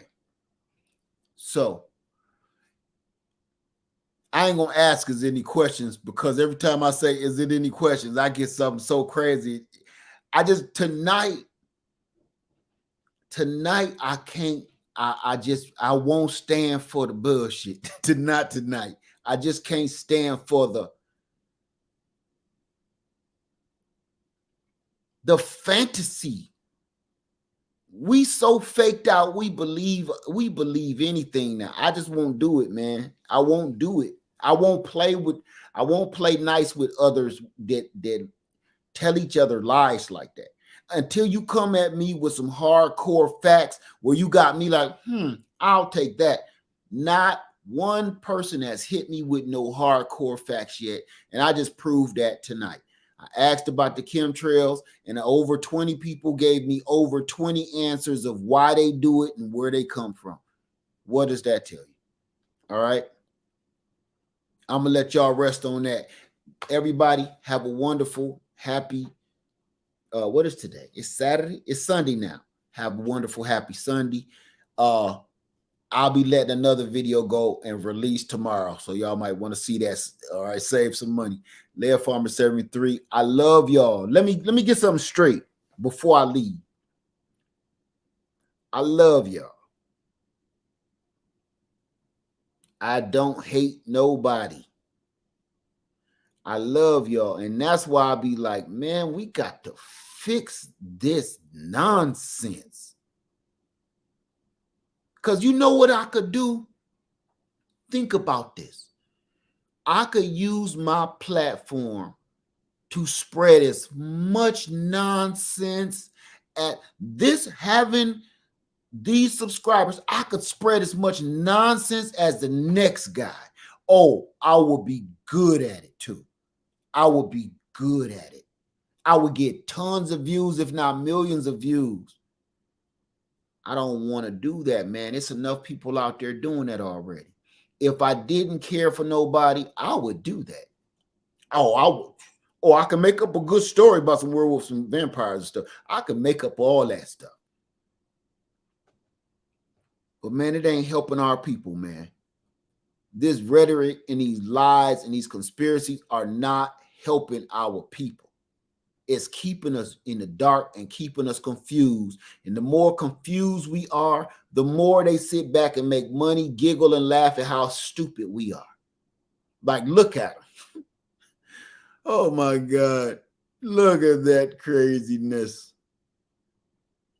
We wasting money hunting after werewolves. That's us, man. All right, everybody.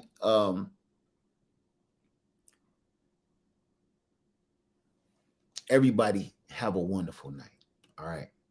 And again, I ain't come at nobody wrong. I just wanted to just straighten stuff out. If you took anything I said offensively, please don't. I'm just saying I just want some clarity. That's it. All right. Lair Farmer 73. I love you. And I'm out. Peace.